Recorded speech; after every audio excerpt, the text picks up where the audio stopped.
துண்ட தொகைமன் பணித்த திருவாளன் வாசமலர்மன் கிழை வணங்க வந்த பிறப்பை வணங்கும். தூக்குசி திருத்தொண்ட தொகைவிரி வாக்கினால் சொல்ல வல்லபிரான் எங்கள் வாக்கிய பயனாம் பதி குன்றைவால் சேக்கிழாரடி சென்னியிருக்கும்.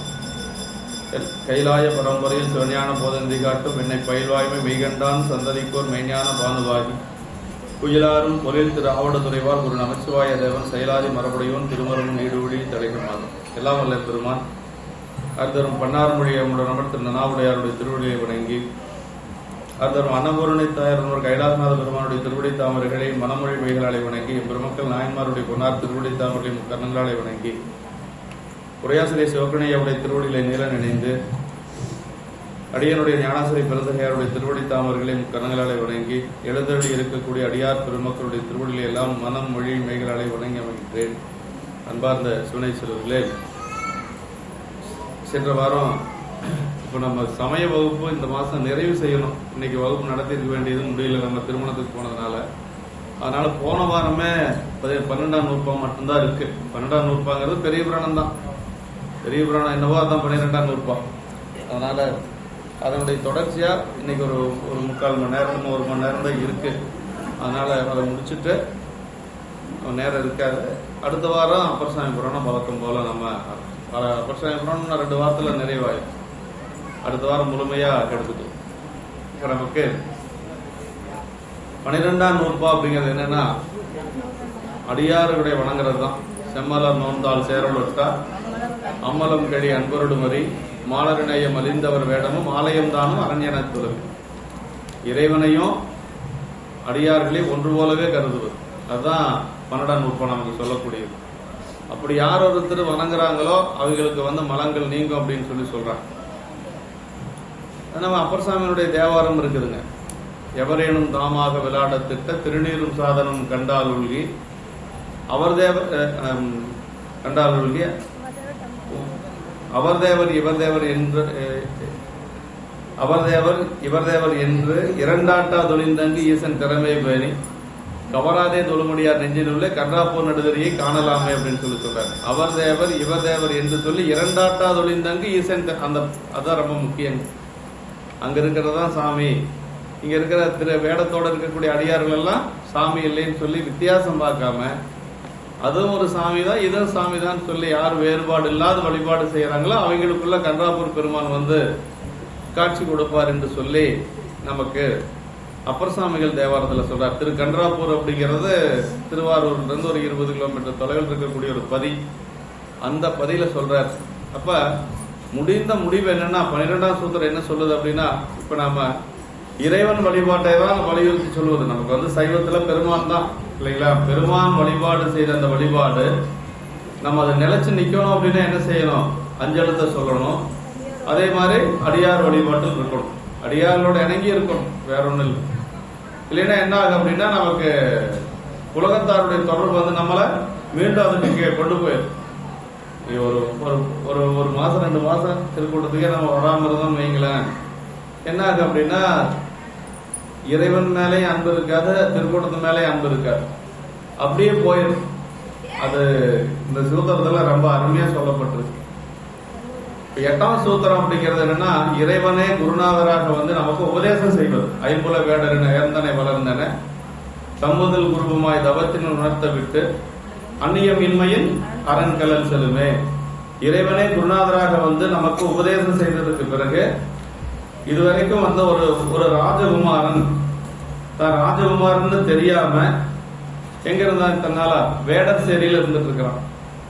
வேடர் சேரியில் இருந்த ஒரு ராஜகுமாரன் உபதேசம் பெற்ற பிறகு உண்மை ஞானம் பெற்று இனிமேல் நம்ம இருக்கக்கூடிய இந்த இடம் இது இல்ல. அப்ப எங்க இருக்கணும்? இறைவன் சன்னதியில் இருக்கணும், அடியாரோடு இருக்கணும் அப்படிங்கறத சொல்லக்கூடியதுதான் அந்த 8ஆம் சூத்திரம். அது உபதேசம் கேட்டல் அப்படிங்கிறது. ஞானத்துல 4: கேட்டல், சிந்தித்தல், தெளிதல், நெட்டை கூடல். அதுல கேட்டல் அப்படிங்கிறது 9ஆம் சூத்திரம். இந்த 8ஆம் சூத்திரம். சிந்தித்தல் அப்படிங்கிறது 9ஆம் சூத்திரம். என்ன சிந்திக்கணும்? குருநாதர் நமக்கு ஒரு மந்திர உபதேசம் பண்ணியிருப்பார் இல்லைங்களா? 5 எழுத்து மந்திரம். அந்த மந்திரத்தை நம்ம சிந்திக்கணும்.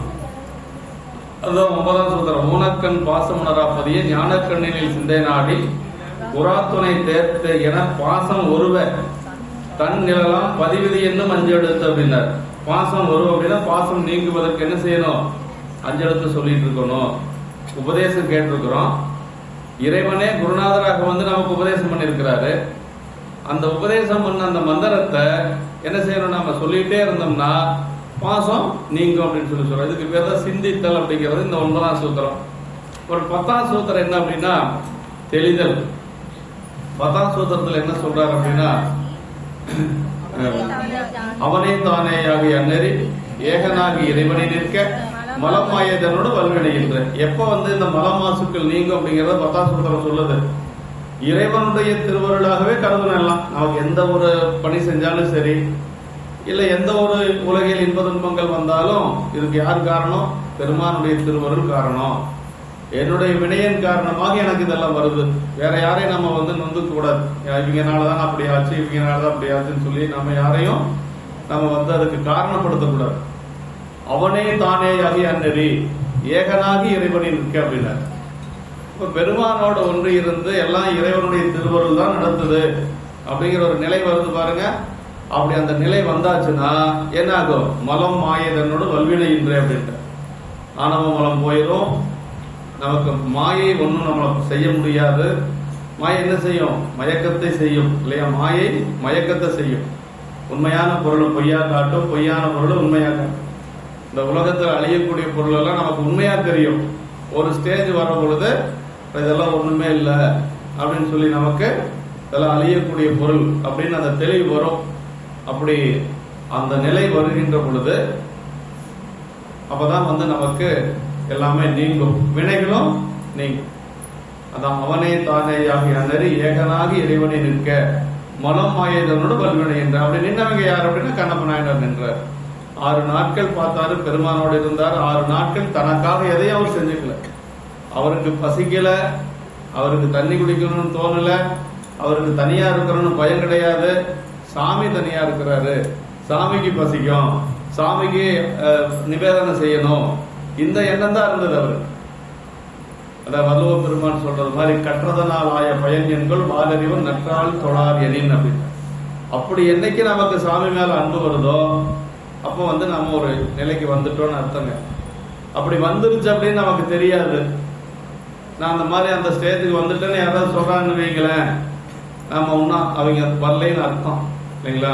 அந்த மாதிரி நம்ம வந்துட்டோம்னு யாராவது சொன்னாங்கன்னா இன்னும் அவங்க எங்கேயும் வரல அப்படின்னு சொல்லி அர்த்தம். அப்படி வந்ததே அவங்களுக்கு தெரியாது. உலகியல், இந்த உலகியல் இன்ப துன்பங்கள் நம்மளுடைய பற்றுக்கள் எல்லாம் எப்படி நீங்க அப்படின்னா உறங்கியவன் கைப்பாவை போல அப்படின்னாரு. நமக்கு சித்தாந்தம் தான் சொல்லுது. ஒரு கையில ஒரு பொருள் வச்சுட்டு தூங்குறோம்னு வைங்களேன், தூங்குனதுக்கு முன்னாடி அந்த பொருள் கீழே விழுந்துடும். அது எப்ப விழுந்து நம்மளுக்கு தெரியாது. அது மாதிரி நம்ம விட்டு விலகிறதும் கிடையாது, விடமாட்டேன்னு சொல்லி பற்றி நிக்கிறதும் கிடையாது. அப்படின்னா என்ன? அது எப்போ போகணுமோ அப்ப போயிடும். நான் விட்டுட்டேன்னா அவன் கண்டிப்பா விடலின்னு அர்த்தங்க. நான் என் பற்றெல்லாம் விட்டுட்டேன், நான் குடும்பத்தை விட்டுட்டேன், குழந்தைய விட்டுட்டேன், மனைவியை விட்டுட்டேன்னு யாராவது சொன்னாங்கன்னு வைங்களேன், அவங்களுக்கு தான் பற்று அதிகமா இருக்குதுன்னு அர்த்தம். அவங்க விட்டுட்டவங்களுக்கு வந்து விட்டுட்ட மாதிரியே தெரியாது. அதான் உறங்கினவன் கைப்பாவை போல அப்படின்னு சொல்லி சொல்லுவாங்க. அது மாதிரி எல்லாம் போகிறது அப்படிங்கிறது பெருமானிடத்தில் அன்பு வருகின்ற பொழுது பற்றுக பற்றற்றான் பற்றினை பற்றுக அப்பற்று விடற்கு அப்படின்னார் வள்ளுவ பெருமான் சொல்றாரு. பற்றுக பற்றற்றான் பற்றினை, பெருமானுடைய திருவடியை பற்றி நின்னோம்னா உலகப்பற்று நீங்க. பற்றுக பற்றற்றான் பற்றினை பற்றுக அப்பற்று விடற்கு. அப்பற்றுனா உலகப்பற்று, உலகத்தின் மீது இருக்கக்கூடிய அந்த பந்தபாசங்கள் நீங்க அப்படின்னு சொல்லி வள்ளுவ பெருமான் சொல்றார். அதான் 10ஆம் சூத்திரம். அது அடுத்தது கேட்டல், சிந்தித்தல், அப்புறம் தெளிதல் இப்ப சொன்னது. அடுத்தது வந்து நெட்டை கூடல். நெட்டை கூடல்ங்கிறது என்னன்னா அது 11ஆம் சூத்திரம். காணும் கண்ணுக்கு காட்டு முறம் போல் காண உள்ளத்தை கண்டு காட்டலின் அயரான்பின் அரண்கலல் செல்லுமேனர். அயரா அன்பு அப்படின்னு என்ன? எப்பொழுதும் பெருமான் மேல் அன்பு. மணிவாசக பெருமான் சொல்வார் பாருங்க, நாடகத்தால் ஒரு நடிகார் போல் நடித்து நானிடுவே வீடகத்தை புகுந்திடுவான் மிக பெரிது விரைகின்றேன் ஆடகச்சியில் மனைக்குன்ற இடையறா அன்புனக்கு என் ஊடகத்தை நின்றுருக தந்தர்வியம் உடையானே அப்படின்னு. இடையறா அன்புங்கிறது தான் அயரா அன்பு அப்படிங்கிறதுங்க. இரவாத இன்பன்பு வேண்டி பின் வேண்டுகின்றார் பிறவாமை வேண்டும். காரைக்கிழமையா கேட்டார். அதே மாதிரி அப்பர் சாமிகள் சொல்றார், உழுவாய் குறைக்கணும் புண்ணையா உன்னடி என்மனத்தை வலுவாதிருக்க வரம் தர வேண்டும் வையகத்தை. அதான் திணைத்தனை பொழுது மறந்து இவனும் இல்லைங்களா. பணக்கை மும்மத வேலை உரித்தவன் நினைப்பவன் மனம் கோயிலா கொண்டவன் அனைத்தும் வேடமாம் அம்பலக்கூத்தனை திணைத்தனை பொழுது மறந்து இவன். இருக்கிறதுலயே ரொம்ப குறைவான பொழுது என்னன்னா திணை பொழுதுதான். அப்படின்னா கண்ணம் மூடி முடிக்கிற நேரம். இமை பொழுதும் என் நெஞ்சில் நீங்காதான் தாழ்வாள். மணிவாசக பெருமான் தெளிவா சொல்றாரு. அந்த நிலை வரும் பாருங்க, அதுதான் 11ஆம் சூத்திரம். அது எப்ப வரும்?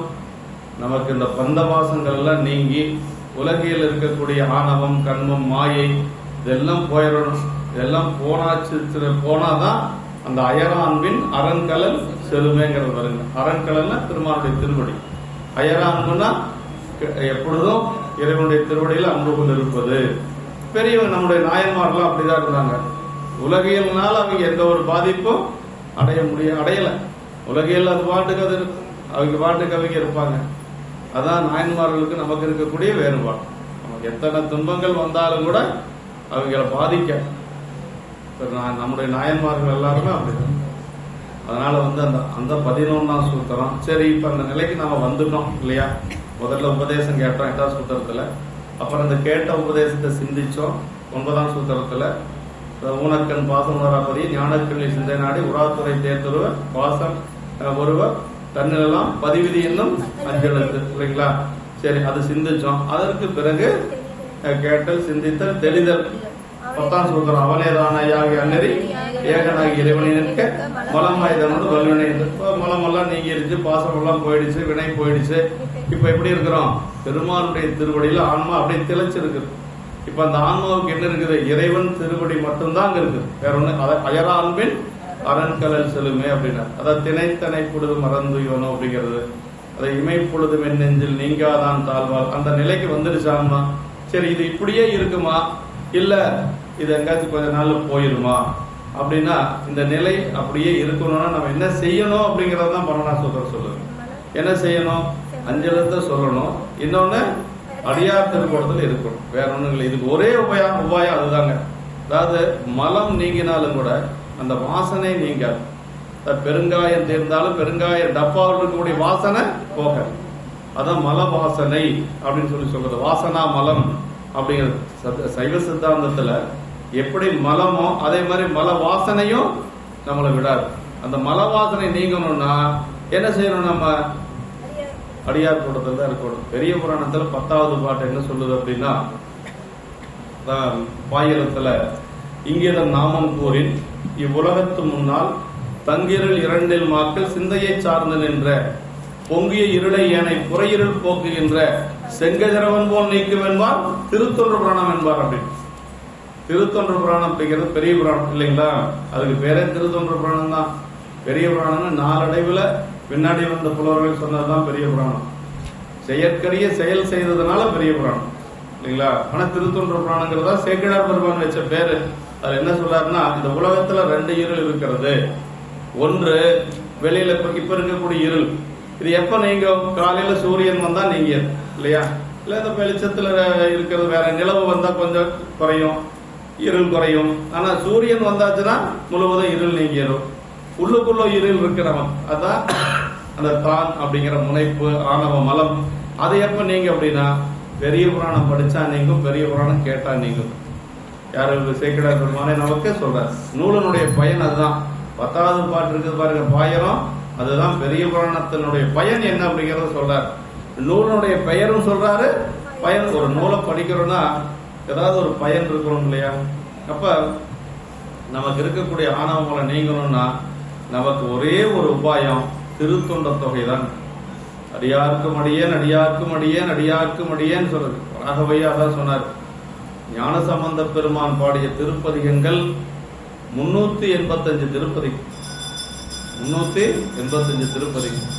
அதே மாதிரி நாவுக்கரசு பெருமான் பாடியது 310 திருப்பதிகம். சுந்தரமூர்த்தி சாமிகள் பாடியது 100 திருப்பதிகம். மொத்தம் 796 திருப்பதிகம். 796 திருப்பதிகமுமே எல்லா பதியத்தையும் நாம் பாட முடியுமா? முடியாது. அதனால ஒரு இந்த 796 பதிகத்தை பாடிய பயன் ஒரு பதிகத்தில் இருக்குதுங்கிறார். அவர் எந்த பதிகம்னா திருத்தொண்ட தொகைங்கிறார். அப்ப நீங்க இப்ப எல்லா பதிகத்தையும் தினசரி பாட முடியாது. எல்லா பதிகத்தையும் பாடின பயன் எனக்கு வேணும். என்ன செய்யறது? திருத்தொண்ட தொகை பாடணும். தில்லைவாழந்தம் அடியார் திருநி அப்படின்னு நான் சொல்லல, ராகவையா சொல்றாரு. ஆமா, 796 பதிகத்தை பாடிய பயன் ஒரு பதிகத்தில் இருக்குது அப்படின்னா திருத்தொண்ட தொகைங்க. ஏன் அப்படி சொல்றாரு அப்படின்னா அதுலதான் அடியார்க்கும் அடியார்க்கும் அந்த பணிவு இருக்கு. சைவ சமயத்தினுடைய ஒரு அதாவது ஒரு எசன்ஸ் சொல்லுவோம் இல்லையா, அது என்ன தெரியுங்களா? வாழ்வெனும் மையல் விட்டு வறுமையாம் சிறுமை தப்பி தாழ்வெனும் தன்மையோடும் சைவமாம் சமயம் சார்தல் உள்பெறல் அறிதுன்னார். சைவத்துல ரொம்ப ரொம்ப முக்கியம் இந்த பணிவு அப்படிங்கிறது தான். இது பெரிய புராணத்துல எங்க பார்க்கலாம்? அப்பர் சாமி கிட்ட பார்க்கலாம். குழந்தையா இருந்தாலும் வணங்குவார், குழந்தையா இருந்தாலும் விழுந்து வணங்குவார். அதுதான் அப்பர் சாமிகளுடைய ஒரு சிறப்பே. அதான் சொல்றாங்க, அந்த பணிவு அப்படிங்கறது அந்த திருத்தொண்ட தொகையில தான் இருக்கு. ஆரூரில் அம்மானுக்காலே அப்படிங்கிறது இதுதான் நமக்கு பெரிய புராணம். பெரிய புராணத்துலதான் நம்ம இந்த 12ஆம் சூத்திரங்கிறது வேற ஒண்ணும் கிடையாது, பெரிய புராணம் தான். அதான் அந்த 11 சூத்திரத்துல பெருமான் திருவடியில அன்பு வந்ததுக்கு பிறகும் கூட அது நீங்காம இருக்கணும்னு என்ன செய்யணும்? 12ஆம் சூத்திரம் தான். செம்மலர் நோந்தால் சேரலொட்டா அம்மலம் கடி அன்பொருடுமறி மாலநயம் அழிந்தவர் வேடமும் ஆலயம்தானும் அரண்யன தொழுமே. கோயில பார்த்தாலும் சரி, அடியார்களை பார்த்தாலும் சரி, நமக்கு எப்படி இருக்கணும்? சிவபெருமானாகவே தோன்றணும். அதுதான் இந்த சூத்திரத்தினுடைய ஒரு ஆவின் பால் உடம்பை அதாவது போன இதுலயே பார்த்தோம், ஒரு பால் நமக்கு எதுக்கு பயன்படுது? உடம்பை வளர்க்கிறதுக்கும் பயன்படுது, உடம்பை நோய் இல்லாம காக்கக்கூடிய மருந்தாகவும் பயன்படுது. அது மாதிரி நமக்கு அடியார் வழிபாடு அப்படிங்கிறது மலவாசனை தாக்காமலும் காக்கும். அதே மாதிரி சிவானந்த பேரின்பத்தை வளர்க்கவும் உதவும் அப்படிங்கிறது அடியார் வழிபாடு. ஒரு பால் எப்படி நமக்கு உணவாகவும் பயன்படுது, அதே மாதிரி நோய் நீக்கிறதுக்கும் பால் பயன்படுதோ அது மாதிரி அடியார் வழிபாடு என்று சொல்லுவது நம்முடைய மலவாசனை தாக்காம இருக்கிறதுக்கும் பயன்படுது, அதே மாதிரி சிவானந்த பேரின்பத்தை வளர்க்கிறதுக்கும் பயன்படுது என்று சொல்லி இல்ல சென்ற வாரம் நம்ம பார்த்ததுதான். அப்புறம் நமக்கு அதுலதான் சொன்ன, போன வாரம் தான் நம்ம சிந்திச்சோம் இல்லைங்களா? அதாவது மரப்பித்து தம்மை மலங்களில் வீழ்க்கும் சிறப்பில்லாதிடத்து சேர்வை அறப்பித்து பத்தரினத்தராய் பரணுருனால் உணரும் மெய்த்தவரை நேவா வினை அப்படின்னு சொல்லி மரப்பித்து தம்மை மலங்களில் வீழ்க்கும் அப்படின்னாரு. அதாவது சிவன் ஞானிகள், பக்தியினால் இறைவனை மறவாதவர், வழிபாட்டினால் சிவனருள் பெற்றவர், சிவனருள் பெற்ற சீவன் முக்தர்களே சிவந்த ஞானிகள் அப்படின்னு. பெருமாண்டி திருவருள் பெற்ற சிவஞானிகள் தான் அந்த சீவன் முக்தர்கள் தான் சிவன் ஞானிகள். திருவருள் ஞானத்தை மறக்க செய்து தீய நெருக்கி கொண்டு சென்று மலங்கள் பிறவிக்குழியில் விடும்படி செய்யும். நம்ம மலங்கள் என்ன செய்யணும்? நம்மளை தீய நெறிகளுக்கு கொண்டு சென்று என்ன செய்யும்? மலங்கள் பிறவிக்குழியில் விடும்படி செய்யும். அத்தகைய மலங்களிலும் கொடியவர் அடியார் அல்லாதவர் அப்படின்னு. அதான் அதுல மரப்பித்து தம்மை மலங்களில் விற்கும் சிறப்பில்லார் அப்படின்னா அடியார் அல்லாதவர்கள் அர்த்தம். சிறப்பில்லாதிடத்து சேர்க்கை. மலங்கள் கூட வாய்ப்பு கிடைக்கிற பொழுதுதான் நம்மளை வினைக்குழியில தள்ளுமா. ஆனா அடியார் அல்லாதவர்கள் வாய்ப்பை ஏற்படுத்தி கொண்டு தள்ளிடுவாங்க அப்படின்னு சொல்லி நமக்கு இதுல இந்த எடுத்துக்காட்டு வெண்பால சொல்லப்பட்டிருக்கு. அப்புறம் என்ன சொல்றாரு அப்படின்னா, 10வது திருவேடத்தையும் சிவாலயத்தையும் பரமேஸ்வரனவே கண்டு வழிபடுங்க அப்படின்னா. திருவேடத்தை பார்த்தா எப்படி வழிபாடு செய்யணும்? நாம அவர் தேவர் இவர் தேவர் என்று சொல்லி 2ஆட்டாதொழிந்தங்கு ஈசன் திறமே பெண். அப்பர் சுவாமிகளுடைய தேவாரம் பாருங்க. அப்பர் சுவாமிகள் அப்பவே பாடியிருக்காரு. இதெல்லாம் பின்னாடி வந்த நூல் தானே, சிவஞான போதம் எல்லாம் 7ஆம் நூற்றாண்டுலயே அப்பர் சுவாமிகள் பாடியிருக்காரு. வேடம் கைதொல வீடு எளிதாம் அப்படின்னு, திருவேடத்தை வணங்கினாவே வீடு பேர் கிடைக்கும் அப்படின்னு சொல்லி அப்பர் சுவாமிகள் பாடியிருக்கிறார். சிவபக்தருடைய திருவேடத்தையும் திருக்கோயிலுள் இருக்கும் திரு உருவத்தையும் சிவனுடைய திருவுருவம் என்றே கண்டு வழிபடுக. இதெல்லாம் போன வாரம் சிந்திச்சதான் ஒரு ஞாபகப்படுத்தினாங்க. இது வரைக்கும் பார்த்தோம்னா 76 பார்க்கணுங்களா? பார்த்தாச்சா? எது வரைக்கும்? 77 பார்க்கணும். 76 தன்னுணர வேண்டி தனதுருவை தான் கொடுத்து தன்னுணர தன்னுள் இருத்தலால் தன்னுணரும் நேசத்தால் வாழ் ததினை போல நிகழும் ததினை போல் பாசத்தாருக்கு இன்றாம் பதினார். தன்னுணர வேண்டி தனதுருவை தான் கொடுத்தனர். அது சாமியினுடைய உருவம் தாங்க திருநீரு கண்டிகை அப்படிங்கிறது. இறைவனுடைய உருவம். தன்னை உணர வேண்டும் என்பதற்காக அடியார்களுக்கு சாமி என்ன பண்ணாராம்? அந்த உருவத்தை கொடுத்திருக்கார். திருநீர் உருத்தராக்கம் யாருது? சிவபெருமானுடைய வடிவம். அதை நமக்கு கொடுத்திருக்காரு. அவனை உணர வேண்டும் என்பதற்காக சாமி கொடுத்திருக்கிறாரு. அப்படி உணர்ந்தவைகளுக்கு சாமி எப்படி இருப்பார்னா தயிரில நெய் போல இருப்பார். அப்படின்னா பக்குவமா இருப்பாங்க. அவங்க சீக்கிரமா பெருமான உணர்ந்து கொள்ள முடியும். அப்படி இல்லாதவங்களுக்கு சாமி பால்ல நெய் போல. அது கூட சொல்ல இன்றாம் பதி அப்படின்ட்டாரு. ஆனா உரையாசிரியர் நமக்கு பால்ல நெய் போல அப்படின்னு சொல்லியிருக்கிறார். அதான் விரைவில் தீயினன் பாலில் படினை போல் மறைய நின்றுடன் மாமனை சோதியான் உறவுகோல் நட்டு உணர்வு கையிற்றினால் முருக வாங்கி கடைய முன்னிற்குமே அப்பர் சுவாமிகளுடைய தேவாரம். இதெல்லாம் இப்படி பரம்பொருளாகிய சிவபெருமான் உலகத்தார் தம்மை அறிந்து கொள்ள வேண்டி கருணை கொண்டு தம்முடைய திருவேடமாகிய திருநீரு கண்டிகை முதலிய வடிவத்தை தம்முடைய அடியாருக்கு கொடுத்தார் அப்படின்னு. அத்தகைய அடியார் இடமாக நின்று இறைவன் அந்தந்த உலகத்தவருக்கு விளங்கி காட்டுவான். தம்மை உள்ளவாறு உணரும் தொண்டராகிய அடியாரிடத்தில் தயிரின்க நெய்வோல் விளங்கி தோன்றுவான். ஆதலால் திருவேடமுடையவர் சிவமாகவே கருதப்பெறுவார். வேடம்தான் நமக்கு சிவமாகவே கருதணும் என்று சொல்லி வலியுறுத்தி சொல்லப்பட்டிருக்கு.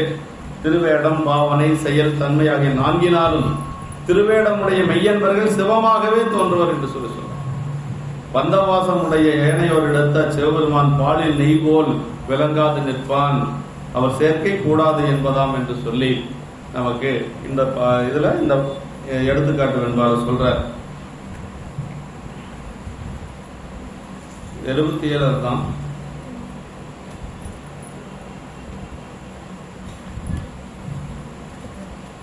இதுல 4ஆம் கூறுல ஒரு பத்தரது திருவேடமும் சிவாலயமும் என மேற்கூறி கொண்டான் என்று சொல்கிறார். மும்மலங்களை கலைக, சிவனடியார்களுடன் நட்பு கொண்டு இணங்குக, திருவேடத்தையும் திருக்கோயில் திருவுருவத்தையும் சிவமாகவே கண்டு வழிபடுக. இம்மூன்றும் சீவன் முக்தருக்குரிய தனிச்சிறப்புகள். மீண்டும் இவ்விடங்களில் வழிபடுகின்ற கூறியது உறுதியாக கடைபிடிக்க வேண்டும் என்பதை வற்புறுத்தி கூறுவதற்கு. அதாவது சொன்னதே மீண்டும் வருது அப்படின்னா என்ன அர்த்தம்? அது ரொம்ப உறுதியா நாம கடைபிடிக்கணும் அப்படிங்கிறது. இந்த இதுல என்ன சொல்றாருன்னா மும்மலங்களை கலைக. மும்மலங்களை கலைகிறதுனா இறைவனுடைய திருவடியை நெஞ்சில வச்சிருக்கணும்.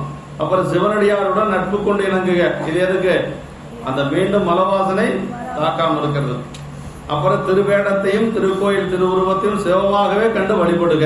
இந்த மூன்றும் சீவன் முக்தருக்குரிய தனி சிறப்புகள். மீண்டும் இந்த இடங்களில் வழிபடுகின்ற கூறியது உறுதியாக கடைபிடிக்க வேண்டும் என்பதை வலியுறுத்த என்று சொல்லி சொல்றார்.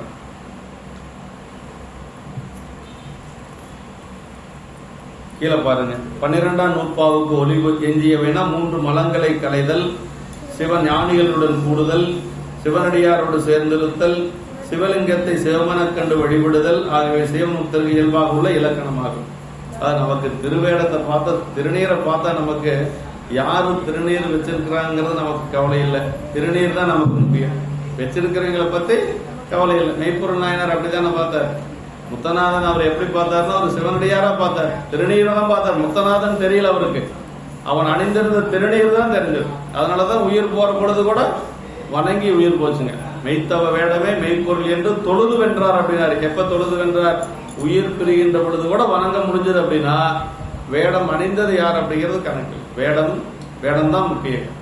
அதனாலதான் நீங்க ஒரு பெரியவங்களை நம்ம அழைச்சிட்டு போய் குருநாதரையோ அல்லது பெரியவங்க யாராவது அழைச்சிட்டு போய் வீட்டுல அபிஷேகம் பண்ணாலும் கூட, பாத பூஜை பண்ணாலும் கூட திருநீர் பாதத்துல போடக்கூடாது.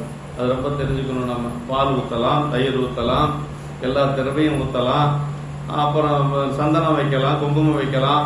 ஆனா திருநீர் பாதத்துல போடக்கூடாது. திருநீர் மட்டும் உயர்ந்தது. ஆனா இறைவனுடைய திருவுருவமாக இருக்கக்கூடிய கீழே சிந்தக்கூடாது.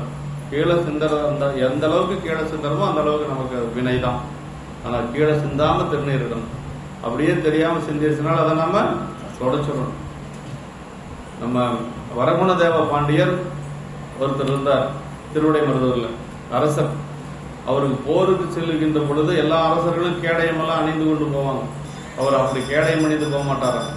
உடம்பு பூரா திருநீர் பூசிட்டு போவார். உடம்பு பூரா திருநீர் பூசிட்டு போவார். அப்படி திருநீர் பூசிட்டு போய் போர் செய்து திரும்பி வர்றார். அப்படி திரும்பி வர்ற பொழுது காலில் ஒரு அம்பு ஏறிடுச்சு. அந்த அம்பு ஏறினது, அந்த அம்பை பிடுங்கி அவர் என்ன நினைச்சாரா, காலில் தான் அம்பு பட்டுச்சு. திருநீர் பூச முடியாத இடம், திருநீர் பூசியிருந்தா அங்க அம்பு படாது. ஆனா காலில் திருநீர் பூசக்கூடாது. உடம்புல வேற எங்கேயும் அம்பு படல, அதுக்கு பேரு காப்புன்னு பேருங்க, திருநீற்று காப்பு. வேறு பல காப்பு மிக என்று அவை விரும்பார், நீரு திரு நெற்றியில் நிறுத்தி நிறைவேற்றார் அப்படின்னார். ஆறுலவு செய்ய சடை ஐயர் அருளாலே பேருலகனுக்கு வரும் பெரியவருக்கு. யார்? ஞானசம்பந்த பெருமான்.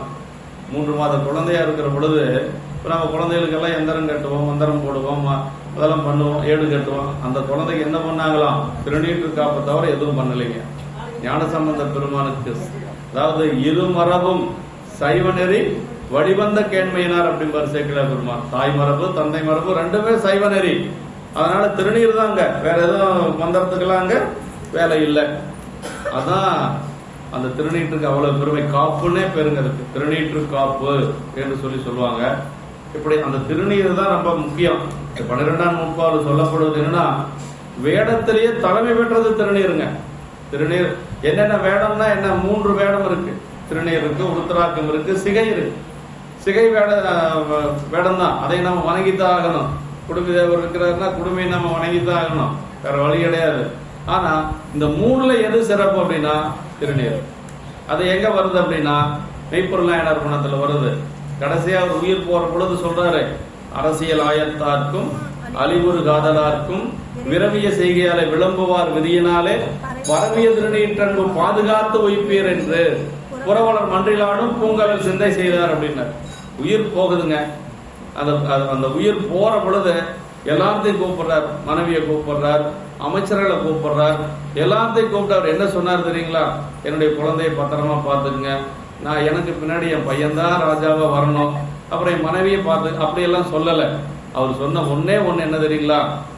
பரவிய திருநீற்றன்பு பாதுகாத்து வைப்பேன் என்று புறவலர் மன்றிலாடும். எப்படி மங்களமா முடிக்கிறார் பாருங்க. இறந்து போயிட்டாருன்னா சொல்லுவார் சேக்கிழார் பெருமான், அவர் திருவாக்குல அது வராது. அப்படி பூங்கலல் சிந்தை செய்தார் அப்படின்னா புறவலர் மன்றிலாடும் பூங்கலல் கூத்த பெருமானுடைய திருவடியை சிந்திச்சிட்டு இருந்தார் அப்படின்னு சொல்றார். அப்படின்னா சிவபுணிய உரை கீழே எழுதுறார். சரி, வேட தலைமை வேடத்துல 3 இருக்குல்ல, திருநீர் இருக்கு. அப்புறம் ஐயா முன்னாடி வாங்கய்யா. வேடத்துல 3 இருக்கு, திருநீர் இருக்கு, கண்டிகை இருக்கு, அதே மாதிரி சிகை இருக்கு. ஏன் இத திருநீற்ற மட்டும் சொல்லணும் அப்படின்னா அதுக்கு உரையாசிரியர் சிவபுணிய உரை எழுதுறாரு. வேட தலைமை பெற்றது திருநீர் அப்படிங்கிறார் பாருங்க. வேட தலைமை பெற்றது திருநீர். நீங்க உருத்தராஜம் கூட அணியாம இருந்திருக்கலாம், அந்த சிகையெல்லாம் வைக்காம கூட இருக்கலாம், ஆனா திருநீர் அணியாம இருக்கக்கூடாது. அத வேட தலைமை பெற்றது திருநீர் அப்படின்னாரு. அப்ப திருநீர் தான் நமக்கு மெய்ப்பொருள் அப்படிங்கிறது திருநீர் தாங்க. மெய்த்தவ வேடமே மெய்ப்பொருள் என்று தொழுது வென்றார் அப்படின்னா அவன் கண்ட பொழுதே கெட்டேன் அப்படின்னார். யாரு? ஏனதிநாதன் நாயனார் இல்லைங்களா? கண்ட பொழுதே கெட்டேன், முன்பு இவர் மீது காணாத வெண்திருநீற்றின் பொழிவு மேற்கண்டேன், வேறு இனியன் கொள்கை குறிவழி நிற்பேன் அப்படின்னாருங்க. அண்டன்குரான் சீரடியார் ஆயினார் அப்படின்னு சொல்லுவாங்க. அப்படியே திருநீற்றை பார்த்த உடனே அவர் அப்படியே அதான் தொன்மை திருநீற்று நெறி அப்படின்னு சொல்லுவாங்க. அந்த புராணத்துல தான் வருது தொன்மை திருநீற்று நெறி அப்படின்னா. அந்த புராண கடைசியில சொல்றாரு, தம்பெருமான் சாத்தன் திருநீற்று சார்புடைய எம்பெருமான் ஏனாதிநாதர் கடலறிஞ்சி உம்பர்பிரான் காலத்து உத்தமருக்கு கண்ணப்பு நம்பெருமான் செய்தபடி நாம் தெரிந்தவாறு உரைப்பாங்க.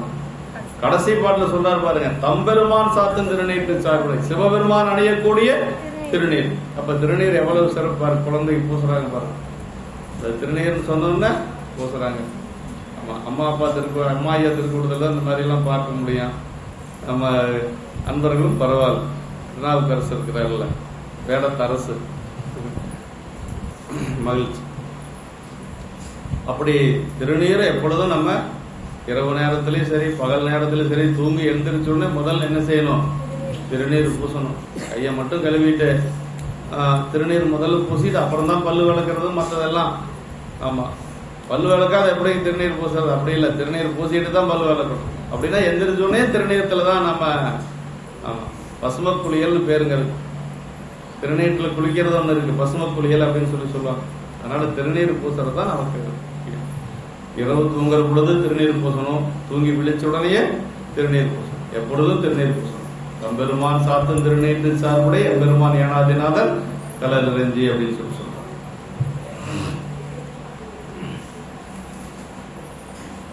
மூன்று மலங்களை களைதல், சிவஞானிகளுடன் கூடுதல், சிவனடியாரோடு சேர்ந்திருத்தல், சிவலிங்கத்தை சிவனை கண்டு வழிபடுதல். இதான் ரொம்ப முக்கியங்க. இந்த 12ஆம் சூத்திரத்தில் நம்ம என்ன தெரிஞ்சுக்கிறோம் அப்படின்னா, அதாவது மூன்று மலங்களை களைதல், அப்புறம் சிவஞானிகளோடு கூடுதல், அப்புறம் சிவனடியாரோடு சேர்ந்திருத்தல், சிவலிங்கத்தை சிவனை கண்டு வழிபடுதல். அப்படின்னு டியாரோடு இருந்தாவே நமக்கு மலவாசனை வராதுங்க. அது என்னதான் எங்கதான் இருந்தாலும் பாருங்க, நம்ம வேறூர் போய் சாமியை வணங்கலாம்னா அங்க ஒரு அடியார் இருக்கக்கூட, செமையான ஒரு அடியார் இருக்கக்கூட 22 நண்பர்களை பார்க்கறதுக்கு ஒரு வாய்ப்பு கொடுத்தாரு சாமி, இல்லைங்களா? போகலன்னா கிடைச்சிருக்குமா? திருமணத்துக்கும் போன, அதாவது என்ன சொல்றது, கம்பு விதைக்கு போய் தம்பிக்கு பொண்ணு பார்த்த மாதிரி ஆச்சு அப்படிங்கிற மாதிரி கல்யாணத்தையும் பார்த்தாச்சு, சாமியும் வணங்கியாச்சு, அடியார் திருக்கூட்டத்தையும் வணங்கியாச்சு. பாருங்க, அதான் முடிந்த முடிவு அதானே நமக்கு.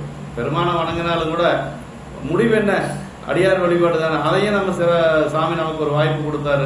அதனால பட்டீஸ்வர பெருமானுக்கு தான் நம்ம நன்றி சொல்லணும், இல்லைங்களா?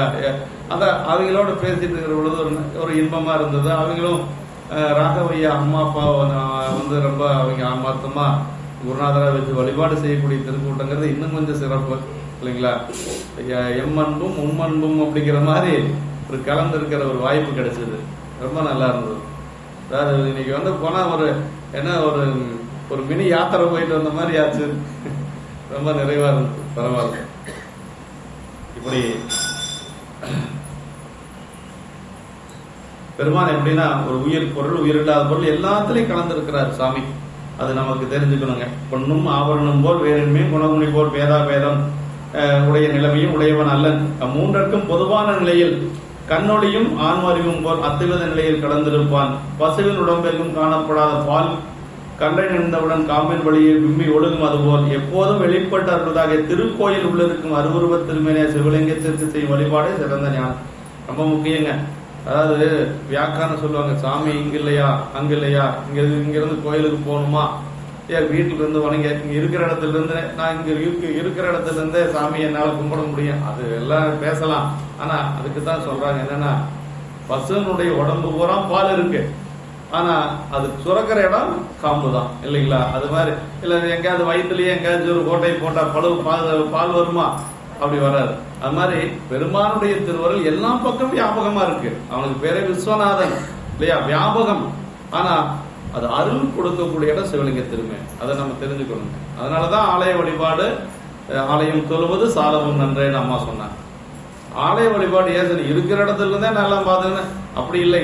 இருக்கிற இடத்துல ஒரு கோயில் இருந்தா அந்த ஒரு கோயிலுக்காக நீங்க போகணும், நனாவுக்காவது போகணும். வெளியில என்னால போக முடியாதுங்க, பரவாயில்ல. நனாவுடைய நனா பெருமானே உங்களுக்கு எல்லாத்தையும் கொடுப்பார். அதுல எல்லாம் ஒன்றும் மாற்றம் கிடையாது. உங்களுடைய ஆன்மார்த்த மூர்த்தம் எதுவோ அதுவே உங்களுக்கு எல்லாத்தையும் கொடுக்கும். ஆனா எல்லாத்தையும் பார்க்கணும், இல்லைங்களா? எங்கேயாவது ஒரு பக்கம் நமக்கு பெருமானுடைய திருவருள் கிடைக்கும். அதனால எல்லா பக்கம் வழிபாட்டுக்கு போகணும். போக முடியலன்னா இருக்கிற இடத்துல இருந்தே வழிபாடு செய்யலாம். எங்கேயுமே போக மாட்டேன்னா வீட்லயே உட்காந்து எல்லாத்தையும் பார்த்துக்கிறேன் அப்படிங்கிறது அப்புறம் அவ்வளவு ஒன்றும் சரியா வராது. நமக்கு கண்டிப்பா ஆலய வழிபாடு வேணும். கருவிகரணங்கள் இருக்கிற வரைக்கும் இந்த கருவிகரணங்களை சிவத்துல தொழில்படுத்தணும். வீட்டுல இருந்தா சிவத்துல தொழில்படுமா? அதனால கருவிகரணங்களை சிவத்துல தொழில்படுத்தணும். அப்பர் சுவாமிகள் ஏன் கடைசி வரைக்கும் உழவார பணி செஞ்சாருன்னா, அவர் என்ன ஞானம் இல்லாம இருந்தாரு, பதிகம் பாடினாரு, எல்லாம் பண்ணாரு. ஆனா கருவிகரணங்களை சிவத்துல தொழில்படுத்தணுங்கிறதுக்காக உழவார பணி செஞ்சாரு. தன்னுடைய கருவிகரணங்கள் எல்லாம் கை கால் எல்லாமே உடம்பெல்லாம் சிவத்துல இருக்கணும்னு நினைச்சாரு. பெருமானுடைய திருத்தொண்டுல இருக்கணும்னு நினைச்சாரு. அதனால வழிபாடு அப்படிங்கிறது ரொம்ப ரொம்ப முக்கியங்க. வினையால் அசத்து விளைதலால் ஞானம் வினை நீரை நன்றி விளையா. வினை தீர ஞானத்தை நாடி தொலைவே அது நிகழும் ஆனத்தால் அன்பின் குழு என்று சொல்லி என்ன சொல்றாரு அப்படின்னா, சிவனடியார்களை வழிபடுவதால் தீய எண்ணங்கள் நீங்கி மெய்யுணர்வு தோன்றும் அப்படிங்கிற. பெருமா அடியார்களை வழிபாடு செஞ்சா என்ன வருமா? தீய எண்ணங்கள் நீங்கி மெய்யுணர்வு தோன்றும் அப்படின்னு. ரொம்ப முக்கியங்க. ஆமா, இல்ல இப்ப நம்ம அடியாரோட இருக்கிற வரைக்கும் நமக்கு வேற தீய எண்ணங்கள் எதுவும் இங்க வர்றதுக்கு வாய்ப்பு இல்லை அப்படின்னா சொல்றது. இன்னொன்னு சொல்லுவாங்க, அடியார்ல பத்தி சொல்ற பொழுது நெருப்பு, அதாவது நெருப்பு துண்டம் அப்படிம்பாங்க. அந்த நெருப்பு துண்டத்துல இரும்பு கம்பி போனா என்ன ஆகும்? துருதான் நீங்கும வழிய இரும்பு புண்ணாகும். அது மாதிரி நம்முடைய குற்றங்கள் நீங்கிறதுக்கு அருமையான ஒரு இரும்பு, அந்த இரும்பினுடைய அந்த துரு நீங்கிறதுக்கு எப்படி அனலோ அது மாதிரி நம்மளுடைய குற்றங்கள் நீங்குவதற்கு அருமையான ஒரு இடம் எது அப்படின்னா அடியார் திருக்கூட்டம் தான். அதான் நம்ம அந்த அடியார் திருக்கூட்டத்தில் இருக்கணும் அப்படிங்கிறது. வழிபாடு செய்யலாம், வழிபாடு செஞ்சாலும் இறைவனை வழிபாடு செஞ்சாலும் நம்ம இருக்கிற இடம் எங்க இருக்கணும்? அடியார் திருக்கூட்டத்தில் தான் இருக்கணும். அதான் முதிரும் அன்பின் பெருந்தொண்டர் முறைமேனீடு திருக்கூட்டத்தை எதிர்முன் பரம அருளாலே இறைவன் பாதம் தொலை பெற்றார் பிறமிட நாயனுடைய பணத்தில். எங்கதான் போய் வழிபாடு செஞ்சாலும் கூட அடியார் வழிபாடு இன்னைக்கு நமக்கு கிடைச்சது ஒரு பெரிய வாய்ப்பு. பட்டீஸ்வரரை மட்டும் வழிபாடு செஞ்சுட்டு வந்திருந்தா நல்லதான். பட்டீஸ்வரர் நான் இதா சொல்ல, ஆனா அதன் பயன் நமக்கு அடியார் வழிபாடு கிடைச்சது. அதுதான் பெரிய வேலை. ஆமா, அதனுடைய பயனாக அடியார் வழிபாடு கிடைச்சது. அதான் சொல்ற, அப்படி நுகர்வினையின் பயன் அடியாருடன் சேர்ந்திருக்கும் போது அதிக தொல்லை தராது. 3 வினை இருக்குது இல்லையா நமக்கு? சஞ்சிதம், பிராரத்தம், ஆகாமியம். சஞ்சிதம் என்று சொல்லுவது பழைய வினை, பல பிறப்புகள்ல சேர்த்து வைத்த வினை. அது எப்ப நீங்கும்? குருநாதருடைய திருப்பார்வை பட்டா நீங்கிடும். பஞ்சு முன்னாடி, அதாவது தீயின் முன்பாக பஞ்சு எப்படி பொசுங்கி போகுமோ அது மாதிரி போயிடும். நம்முடைய பழைய வினைகள் எல்லாம் போயிடும். குருநாதருடைய தீக்கையின் மூலமாக நீங்குவது என்னன்னா சஞ்சிதம். சரி, பிராரத்தை எப்ப நீங்க? இந்த உடம்பு இருக்கிற வரைக்கும் பிராரத்தம் இருக்கு இல்லைங்களா? உடம்பு இருக்கிற வரைக்கும் பிராரத்தம் இருக்கு. பிராரத்த வினை இருக்கிற வரைக்கும் உடம்பு இருக்கு. ரெண்டுக்கும் நெருங்கிய தொடர்பு உண்டு. ஆமா, ரெண்டுக்கும் நெருங்கிய தொடர்பு உண்டு. பிராரத்த வினை இருக்கிற வரைக்கும் உடம்பு இருக்கும், உடம்பு இருக்கிற வரைக்கும் பிராரத்த வினை இருக்கு. அது எப்ப நீங்க? ராகவையா ஒரு முறை சொன்னாங்க. என்ன சொன்னாங்க அப்படின்னா, இந்த வலஞ்சொலி பதிகத்துல ஒரு 2வது பாட்டுல வருதுங்க. அதுல வருதுங்க, விண்டு ஒடிந்தன நம்முடைய வல்வினை. அது கடைசி வரும், வலஞ்சொலிநாதன் திரு மெய்த்தொண்டரோடு இருந்தமையால அப்படின்னு சொன்னாங்க. எப்பனா ரொம்ப நாளைக்கு முன்னாடி, 10 ஆண்டுகளுக்கு முன்னாடி அடியன் கேட்டதுங்க. ஆமா, அதாவது அடியார்களோட இருந்தோம்னா பிராரத்தமே நீங்க அப்படிங்கிற. குருநாதர் மூலமாக நீங்குவது சஞ்சீதம், அடியார் திருக்கூடத்தில் இருந்தா நீங்குவது பிராரத்தம். விண்டு ஒளிந்தன நம்முடைய வல்வினை திரு வலஞ்சொலிநாதன் மெய்த்தொண்டரோடு இருந்தமை 2வது பாட்டுல வரும். அது மாதிரி அதே மாதிரி மணிவாச பெருமான் கடந்து நின் அடியாரோடு என்று வாழா கழித்திருந்தேன், புலர்ந்து போன காலங்கள் புகுந்து நின்றது இடர் பின்னால் அப்படின்னா. அது அருளாது ஒளிந்தால் பாட்டுல என்ன கேட்கிறாருன்னா, சாமியை பிரிஞ்சாச்சு, அடியார பிரிஞ்சாச்சு, ரொம்ப துன்பப்பட்டு இருக்கிறேன். சரி, சாமியை பிரிஞ்சாச்சு, அடியார சாமியை பிரிஞ்சு ரொம்ப துன்பப்பட்டு இருக்கிறேன், மீண்டும் சாமியை தானே கேட்டிருக்கணும் வாதவரடிகள். சாமி கேட்கல, அடியார் கேட்கிறார். அருளாது ஒளிந்தால் அடியேனை அஞ்சேல் என்பாரா, பொருளாக என்னை புகுந்து ஆண்ட பொன்னை பொன்னம்பல கூத்தா மருளார் மனத்தோடு உனைப்பிரிந்து வருந்துவேனை வாயன். மருளார் மனம் மயக்கம், உலகியல் மயக்கம். மருளார் மனத்தோடு உனைப்பிரிந்து வருந்தவேனை வா என்று அப்படிங்கிற. நீ சாமி என்ன செய்யணுமா? வாதபுரா நீ வா அப்படின்னு சொல்லி இவரை அழைச்சு என்ன செய்யணுமா? உன் தெருளார் கூட்டம் காட்டாய. தெருளார்னா அடியாரு, தெருளார் அப்படின்னா அடியாரு. உன் தெருளார் கூட்டம் காட்டாய, செத்தே போனால் சிரியாரு அப்படின்னு. செத்தே போயிருவேன் அப்படின்னு சொல்லி சொல்றாரு. அப்படி செத்து போனா எல்லாரும் பார்த்து சிரிப்பாங்க அப்படின்னு சொல்லி சொல்ற. தெருளார் கூட்டம் அப்படிங்கிற. தெருட்கலை ஞானக்கன்றும் அரசும் செஞ்சடைவானவர் கோயில் சேர்ந்தார் என்று முதல் சந்திப்பில் வருது. தெருட்கலை அப்படின்னா ஞானமுடைய பிள்ளையார சொல்றார். தெருட்கலை ஞானக்கன்று அப்படின்னாரு. அரசு அப்படின்னு நாவுக்கரசு பெருமான் சொல்றார். அந்த அருட்பெருகு தனிக்கடலும் பாட்டுல வரும் கடைசியில. அருட்பெருகு தனிக்கடலும் உலகுக்கெல்லாம் அன்பு செடி கடலுமாம் எனவும் பொருட்சமய முதல் சைவ நெறிதான் பெற்ற புண்ணிய கண்ணீர் எனவும் இருட்கடு உண்டவர் தம் அருளும் உலகமெல்லாம் மீண்டால் தன் திருவருளும் எனவும் கூடி தெருட்கலை ஞானக்கன்றும் அரசும் செஞ்சடை வாணர் கோயில் சேர்ந்தார் என்று அப்படின்னு சொல்லி. அவர் தெருட்கலை, தெருள் அப்படின்னா ஞானமுடைய அடியார்கள் அப்படின்னு சொல்லி அர்த்தம். அப்ப தெருளார் கூட்டம் காட்டாயில் தான் கேட்கிறாரு. மறுபடியும் சாமியை கேட்கல பாருங்க. உன்னை பிரிந்து வருந்த வேணுங்கிற. உங்க பிரிஞ்சு நான் வருந்தி துன்பத்தில் இருக்கிறேன், மீண்டும் நீங்களே எனக்கு காட்சி கொடுங்கன்னு சொல்லல. உங்க அடியார் கூட்டத்தை காட்டுங்க. அப்படி காட்டலைன்னா செத்தே போனால் சரியாரு அப்படின்னு சொல்லி சொல்றாங்க. அப்ப அதுல ஏதோ இருக்குது இல்லையா? ஞானியர்களே பெரிய பெரியவங்களே அப்படி கேட்கறாங்கன்னா அப்படின்னா அதுல ஏதோ இருக்கு. அத உடையாளுந்தன் பாட்டிலே அதான சொல்றாரு. அடியார் நடுவில் இருக்கும் அருளை புரியார் பொன்னம்புடத்தில் எங்கெடுத்து முடிவு வண்ணம் என்று அப்படின்னாரு. அப்படி அடியார் சிவஞானிகளாகிய அடியாருடன் சேர்வதனாலும் அவர்களை வழிபடுவதனாலும் வினை நீங்க பெற்று ஞானத்தை அடையலாம் என்று சொல்லி இந்த வெண்பா சொல்லுதுங்க. வினை தீர ஞானத்தை நாடி தொலைவே அது நிகழும் ஆனத்தால் அன்பில் தொலை அப்படின்னார். அன்பின் தொழு அப்படின்னார். இந்த வெண்பாவில் சொல்றார். தன்னை அறிவித்து தான் தானா செய்தானை பின்னை மறத்தல் பிழையடது.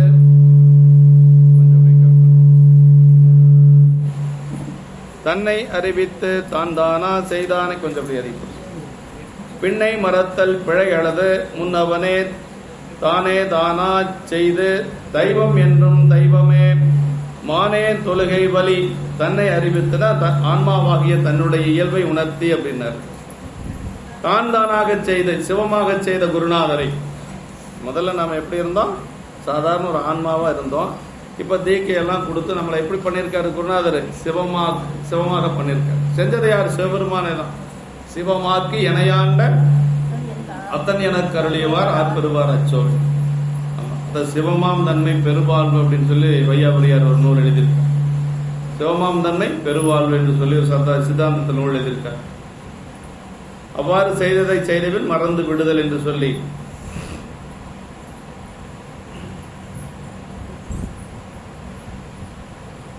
அதாவது இந்த உதாரணம் இப்பாடலில் ஞான குருவை சிவமாக கருதி வழிபடுதல் வற்புறுத்தப்பட்டது.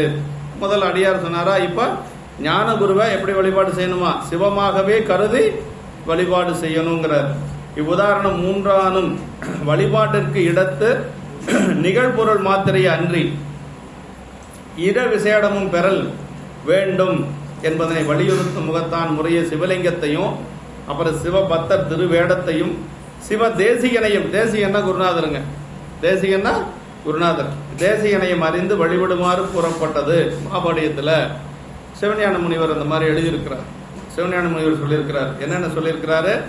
பக்தருடைய அதாவது சிவலிங்கத்தையும் முறையே சிவலிங்கத்தையும் பக்தர் திருவேடத்தையும் சிவ தேசிகனையும் அறிந்து வழிபடுமாறு கூறப்பட்டது என்று சொல்றார். உயிராகிய தன்னுடைய இயல்பை இத்தகையது என்று உணர்த்தி உயிராகிய தன்னை சிவமாகும்படி செய்தவர் ஞானகுரு. குருநாதர் தான் நமக்கு அதாவது உயிரா இருந்த நம்மளை சிவமாக மாற்றியது யாரு? ஞானகுரு தான், இல்லைங்களா? இல்லைன்னா நமக்கு ஒன்றும் தெரியாது. நானே அறிவு விளக்கம் ஆயிக்குவேன் அப்படின்னு எல்லாம் யாரும் சொல்ல முடியாது. ஆன்மாவுடைய இயல்பு என்னன்னா அறிவித்தால் அறியக்கூடியது ஆன்மா. அறிவிக்கிறதுக்கு ஒரு தேசிகன் வேணும். தேசிகன்னா குருநாதர் வேணும். குருநாதர் இல்லாத நம்ம எல்லாத்தையும் நானே அறிஞ்சுக்குவேன், என்னுடைய அறிவாலே அறிந்து கொள்ள முடியும்னா முடியாதுங்க. வேற ஏதாவது சைவத்தில் அப்படியெல்லாம் இந்த இதுல முடியாதுங்க. வேற உலகியல் கல்விகள் கற்க முடியும். தன்னுடைய நம்ம அறிவை கொண்டு நம்ம என்ன செய்யலாம்? உலகியல் கல்விகள் எல்லாம் கற்கலாம். ஆனா இதுக்கு யாரு வேணும்? நமக்கு குருநாதன் வேணும். அதான் தேசிகன் அப்படின்னு சொல்லி சொல்றோம். ஆமா, அதான் பெருமான் மணிவாசக பெருமானும் அதான் சொல்றேன். நாயினேனை நிலமளி தில்லையில் கோலமார்தரு பொதுவினில் வருகை என அப்படின்னு சொல்லி சொல்றேன். திருப்பெருந்துறையில் ஆட்கொள்ளுகின்ற பொழுதே நீ தில்லையம்பதி வா அப்படின்னு சொல்லியிருக்க. யாரு?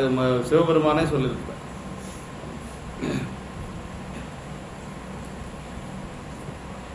அப்படி தன்னை சிவமாகும்படி செய்தவர் ஞானகுரு. உயிர்க்கு தீமை நீங்கி நன்மை பெருகி ஞானம் வளர காரணமாக இருந்த குருவை மறப்பது நன்றி மறப்பது பெரிய பாவமாகும். சிவபெருமானே உயிராகிய தன்னை சிவமாக செய்தாலும் சிவபெருமானுக்கு என்றும் அடிமையாகிய உயிர் பெத்தம் முக்தி இரண்டிலும் அடிமையே. பெத்தம்ங்கிறது இப்ப இருக்கக்கூடியது. போன வாரமே இதை பத்தி விளக்கமா சொல்லியிருக்கிறோம். அதாவது ஆன்மாவுடைய நிலை 3: கேவலம், சகலம், சுத்தம். கேவலம் அப்படிங்கிறது பிறப்புக்கு வருவதற்கு முன்பாக நம்ம அனாதி கேவலம் அப்படிங்கிறது அப்ப ஆணவ மலத்தோட மட்டும் இருக்கிறோம். கருவிகரணங்கள் கிடையாது. நம்ம பிறப்புக்கு வரல. இந்த பிறப்புக்கு இப்ப இருக்கக்கூடிய நிலை இருக்குது பாருங்க, அதுக்கு பேர் தான் பெத்தம்னு பேரு. பெத்தம் சகலம் ரெண்டும் ஒண்ணுதான். பெத்தம் சகலம் ரெண்டும். இப்ப எதோட நம்ம சார்ந்து இருக்கிறோம்னா ஆணவ மலத்தோட இருக்கிறோம், உலகியல் இன்ப துன்பங்களோடு இருக்கிறோம், கருவிகரணங்களை பற்றி நிக்கிறோம். கருவிகரணங்களிலே நம்மளால எதையும் அறிய முடியாது. இப்ப நமக்கு இருக்கக்கூடிய கருவிகரணங்கள் எல்லாம் சோர்ந்து போச்சுன்னு வச்சுக்கங்களேன். என் ஞாபகம் இருக்காது, காது கேட்காது, கண்ணு தெரியாது, இப்படி உடம்புடைய உணர்வெல்லாம் போயிடும். அதுக்கு பேரு கருவிகரணங்கள்னு பேருங்க. இப்ப இருக்கக்கூடியது அந்த நிலையில் நம்ம இருக்கிறோம். இதுக்கு பேரு பெத்தம்னு பேருங்க. இப்ப அடுத்த இன்னொரு நிலை வரும், அதுதான் முக்தி நிலை என்று சொல்லுவது. சுத்தம் அல்லது முக்தி நிலை என்று சொல்லுவது. முக்தி நிலையில் இருக்கிற பொழுது யாரோட இருக்கிறோம்னா இறைவனோட இருக்கிறோம், பெருமானோட இருக்கிறோம். அதான் ஆன்மா சார்தலின் வண்ணமாம் தன்மையுடையது அப்படிங்கறத தெரிஞ்சுக்கணுங்க. அங்க கேவலத்துல எப்படி இருந்தோம்? ஆணவத்தை சார்ந்து இருந்தோம். இப்ப எப்படி இருக்கிறோம்? கருவிகரணங்களை சார்ந்து இருக்கிறோம். கருவிகரணங்கள் அதுக்கு மேல ஆணவம் மலம் இல்லைங்க, எல்லாம் சார்ந்து இருக்கிறோம். சுத்த நிலையில இதெல்லாம் போயிடும். கருவிகரணங்களே நமக்கு எப்படி இருக்கு அப்படின்னா திருவருளா வந்துருங்க. நம்ம சக்தியாக, அருள் சக்தியாக வந்துடும். அந்த நிலை வருகின்ற பொழுது அப்ப நமக்கு எப்படி இருக்கு இந்த ஆன்மா அப்படின்னா, சிவானந்த தவிர வேற எதுவும் தெரியாது. அந்த சிவானந்தத்திலேயே திளைச்சிருக்கு. அந்த ஒரு காலம் வரும் அப்படிங்கிற. அதான் தாயின் மனவர் கேட்கிறார், ஆணவத்தோடு அத்துவிதமாக ஆகும்னா மெய்ஞான தானுவினோடு அத்துவிதமாகும்னால் என்னாலும் அப்படின்னு சொல்லி பராபரக்கண்ணில கேட்கிறார். இப்ப நான் ஆணவத்தோட அத்துவிதமா இருக்கிறேன், அத்துவிதம்னா பிரிப்பு இல்லாம இருக்கிற சாமி, உங்களோட எப்ப நான் இப்படி இருக்க முடியும் அப்படின்னு சொல்லி கேட்கிறேன்.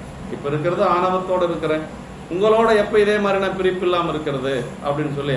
ஆன்மாவுக்கு அந்த சார்தலின் வண்ணமாம் தன்மை அப்படிங்கிறது ரொம்ப ரொம்ப முக்கியம். நம்ம சைவ சித்தாந்தத்தில் ரொம்ப தெரிஞ்சுக்க வேண்டியது அதானுங்க. எதை சார்ந்து இருக்கிறோம் அந்த குணம் நமக்கு வருங்க.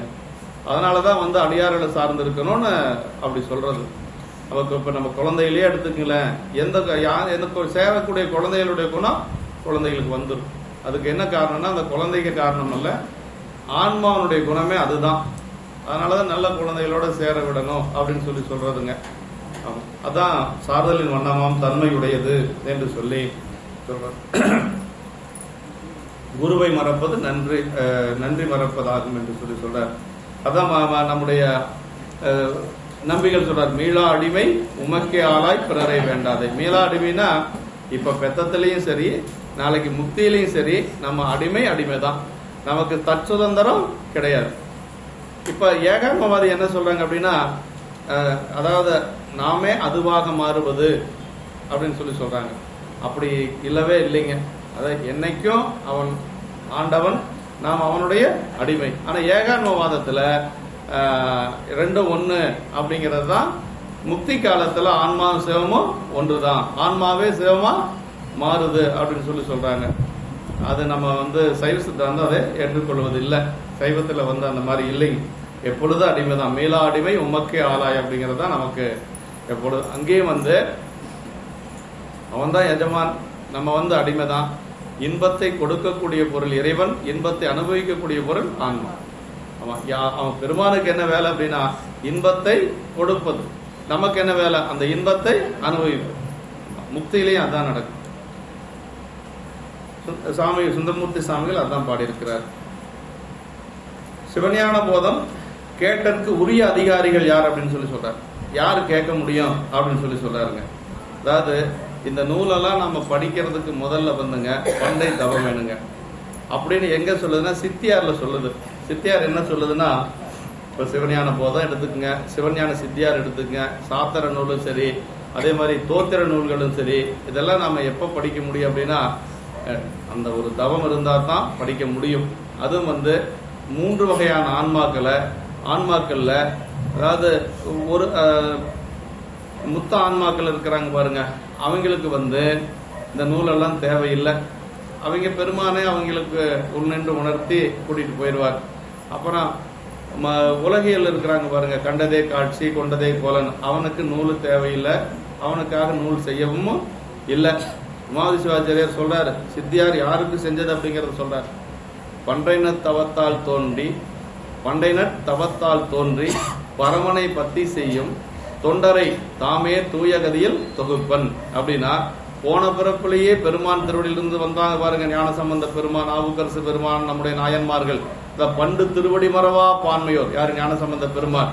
மறக்குமாறு இல்லாத என்னை மையல் செய்து மண்ணின் மீது பிறக்குமாறு காட்டினாய். அதே மாதிரி முன்னமே முனியாகி இணையடைய தவம் முயன்றார் நாவுக்கரசு பெருமான். அப்புறம் நம்பிகளை பற்றி சொல்லவே தேவையில்லை, கைலாயத்துல பெருமானுக்கு அணுக்கு தொண்டரா இருந்தவர். இவங்களுக்கெல்லாம் நூல் தேவையில்லை அப்படிங்கிறார்.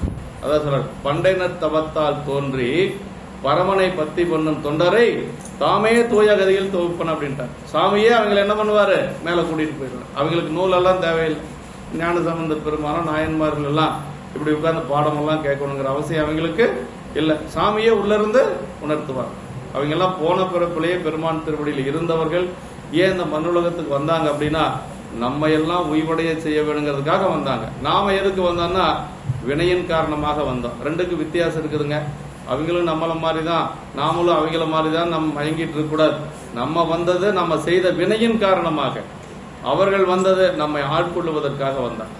நம்ம எல்லாம் ஈடேற்றுவதற்காக அவங்க இந்த மண்ணுலகத்துக்கு வந்தாங்க. தொண்டரை விளக்கம் காண நன்னறி இதுவாம் என்று ஞானத்தோர் விரும்பிய அன்னறி காட்டு மாட்டால் அருட்சவ யோகியாகி திருநெல்கண்ட நாயனார் பணத்தில் தொண்டரை விளக்கம் காண நன்னறி இதுவாம் என்று ஞானத்தோர் உலகத்தார் எல்லாரும் அதை கடைபிடித்து ஒழுக வேண்டும் என்பதற்காக பெருமானை என்ன செய்யறாரு, தன்னிடத்தில் இருக்கக்கூடியவங்களை கீழே அனுப்புறாரு. அவங்க எல்லாருமே பெருமான் திருவடியில இருந்தவர்கள் இல்லைங்களா. முன்பு செய்த தவத்தின் ஈட்டம் முடிவிலா இன்பமான அன்பினை எடுத்துக்காட்ட கண்ணப்பனாருடைய பணத்தை. அப்ப போன பிறப்பிலேயே பெருமான் திருவடியில் இருந்து இங்க வந்ததுக்கு என்ன காரணம்னா, நம்மெல்லாம் உய்வடைய வேண்டும் என்பதற்காக சாமி இங்க அனுப்பும். மாதவம் செய்த தென் திசை வாழ்ந்திட தீதில்லா திருத்தொண்ட தொகை தர. இது நம்ம மனசுல வச்சுக்கணும்.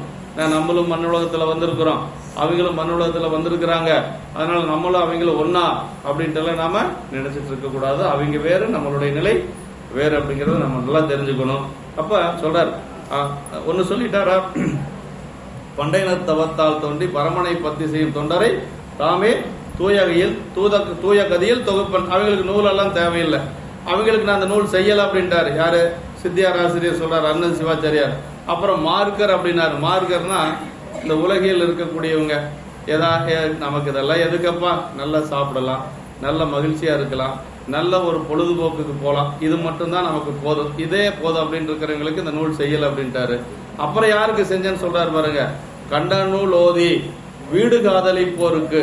அப்படின்னா நிறைய நூலெல்லாம் படிச்சு எப்படியாவது இந்த பிறப்புல வீடு பேர் அடைஞ்சிடணும்னு நினைக்கிறாங்க பாருங்க. அவங்களுக்கு கண்ட நூல் ஓதி வீடு காதலிப்போருக்கு புண்டரிகத்தால், அப்படின்னா தாமரை மலர் போன்ற பெருமான் திருவடி புண்டரிகத்தால் சேரும் புனிதரை அவங்களுக்கு தான் செஞ்ச அப்படின்னு சொல்லி சொல்றாங்க. கண்ட நூல் ஓதி வீடு காதலிப்போருக்கு புண்டரிகத்தால் சேரும் பரிசனை புகழலுற்றாம் அப்படின்னு சொல்லி சொன்னார். பாருங்க, ஒரு நூல் செய்யறது கூட யாருக்கு செஞ்சங்கிறது தெளிவா சொல்றது சித்தியார். அது சித்தியார் மாதிரி ஒரு நூல் கிடையாது. சாத்திரத்துல சித்தியாருக்கு மேல நூல் கிடையாதுங்க. 325 பாட்டு பரபக்கம் படிச்சோம்னா போதும், நமக்கு நல்லறிவு வந்துடும். ஆமா, சைவத்துல என்னென்ன வேணுமோ அத்தனை அதுல இருக்கு.